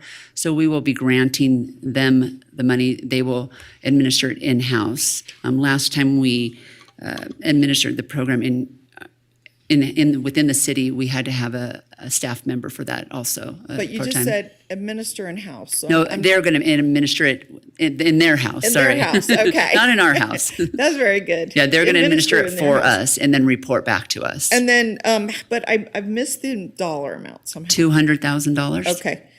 Okay, very good. And then throughout the city, right? I mean, there's no... Within the city of limits, yes. Yeah, So how do we, I know we've done some in Ward 3, 4, and 5. I have some areas in Ward 2 that I just would like to work with them on. That would be amazing. If we could, roll up our sleeves and get that going, that'd be amazing. Just kudos, and what I love too, I have some neighborhoods, and I did have some neighborhoods, and I still do, that are mobile home, and I was really glad to see that they're included, because often these folks have some of the least amount of money to put into their homes, and I would love to see some of that. So I really appreciate where we're going with this. Let me ask you one more thing, Monica. Sure. I got another minute. No problem. Your whole hand department, I know that there's been a discussion of what all you're doing, and that was one of your last pages is some of your goals. I didn't know if, these are separate goals from the neighborhood program, right? Correct. The rebuilding together? Yes. Yes. These are hands goals, and Right. those align with regional, but they also cross over to many of their goals. Well, I So- know that your focus is changing a little bit since we've set up the CARES campus, the county's taken over, and you're sort of shifting your focus a bit. Would you just, give us 30 seconds or a minute just to, are you specifically diving in on some things maybe you didn't do before? Yes. So with transferring homeless services to the county, we are really trying to hone in on efforts with affordable housing, whether it be in the area that we previously operated in or like a new lane. And for instance, when we came forward at the last meeting, one lane that we hadn't really played in before was the workforce housing. And that's because it needs subsidization, but there's not a lot of sources that can go towards that. So that's something new that we're pursuing. We are kind of staying in the 30% and above. So because we get certain funding like ESG, for example, that helps those experiencing or at risk of homelessness. Sure. We have the Reno Works program that is kind of in that lane, and some other housing stabilization. And then this, keeping people in their homes, this would be another program. We've been in the lane before, but we've been out of it for a while. So we're just really trying to focus our efforts where they may have been on the back burner for a while because we were so focused on, Homeless. The homeless So population. it's over 30% is where Yeah. thank you. It's people with income, some sort of income. People have some income but need help. Yes. Okay, very good. And can you help with these folks that are getting evicted and help with placement? Is that something your office could do? Oh, okay. Well, I didn't know if this is a new thing she's doing or not. Sometimes there's time in the people that, sun. yeah. It's okay. Sometimes there's people that need more hand holding, and sometimes we're able to do that and help with some relationships we have with different apartment buildings. Typically, they have to have a place, and then we can help them with their deposit and move in or possibly even rent. Thank you. Madam Mayor, did Ms. Cochran say that hand does hand holding? I did. There you go. We can go a long ways with that. Councilman Delgado, I'm gonna send it to you. I think we're on 2 rounds. Are we done with our 2 rounds, Madam Clerk? No, we have one more? Okay. Councilman Breckus? We haven't finished our first round, Madam Mayor. Yes. Oh, okay. So- Yeah, we did. No, we didn't. Oh, we didn't? No, I thought I did Councilmember last Weber and No, you- Councilmember Jordan. I gave one round. Okay. I think Councilman Breckus won. All right. Go ahead. Thank you, Madam Mayor. Quickly, I didn't hear, and I'm so excited about this program. And Katie, it's just great. And I know we've talked back 3 years ago, and I haven't talked to you since, but can I ask a few little questions, and maybe you know these. Do we use a lot of volunteers?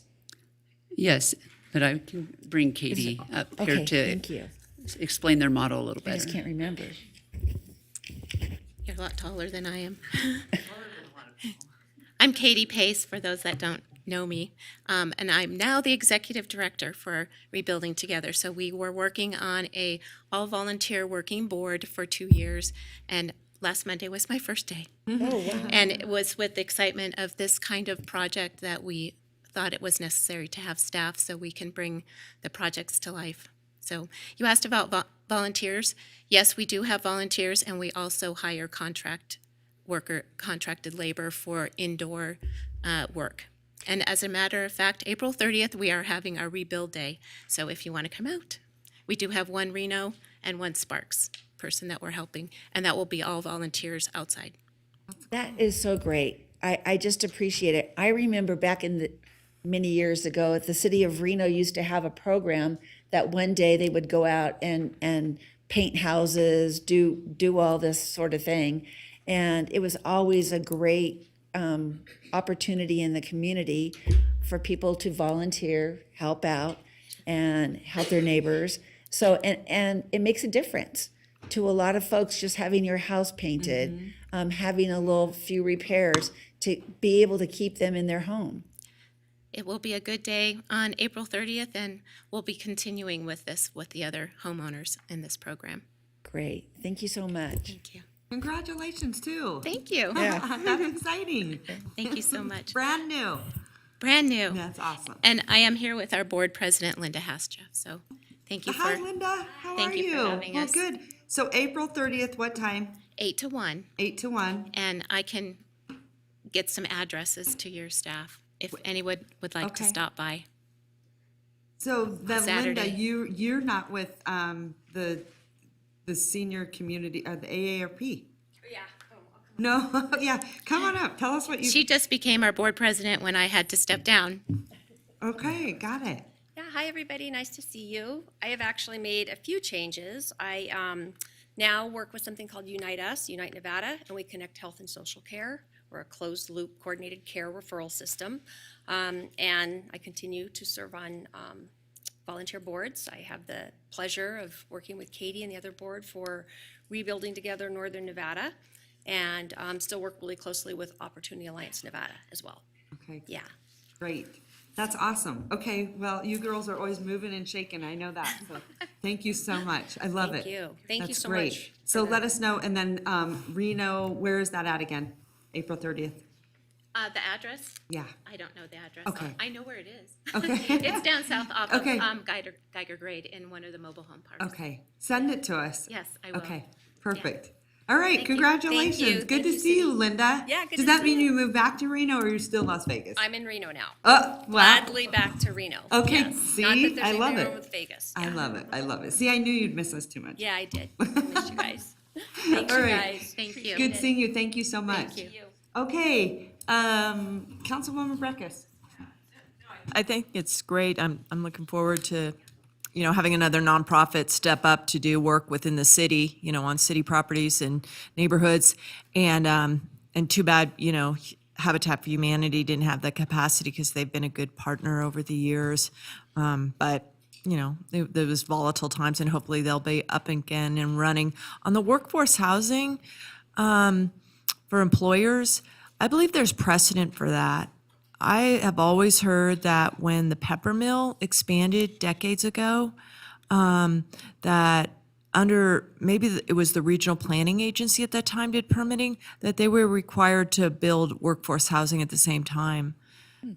I don't know that for a fact. I have in my mind an outline of a research methodology to prove that, there is precedent in this region for that. But I've wondered over the time, particularly as these large consumptive land use distribution warehouses are built, if similar obligations could be placed on them. Thank you. Okay, Councilman Delgado, I'm going to hand it to you. Good. You've got 3 minutes, and let's have you make the motion, because this is one of your big projects that you have championed over the years and done a tremendous amount of work for the entire city on this. So I think you should make the motion. I think everyone's done a tremendous amount of work, and I don't have no comment. I just want to get this going, put it in the pockets, and get into the neighborhood. So, Yeah. Madam Mayor, I move to approve with full support. Thank you. All right, awesome. I have a motion and a second. All those in favor say aye. Aye. Aye. All those opposed? Motion carries.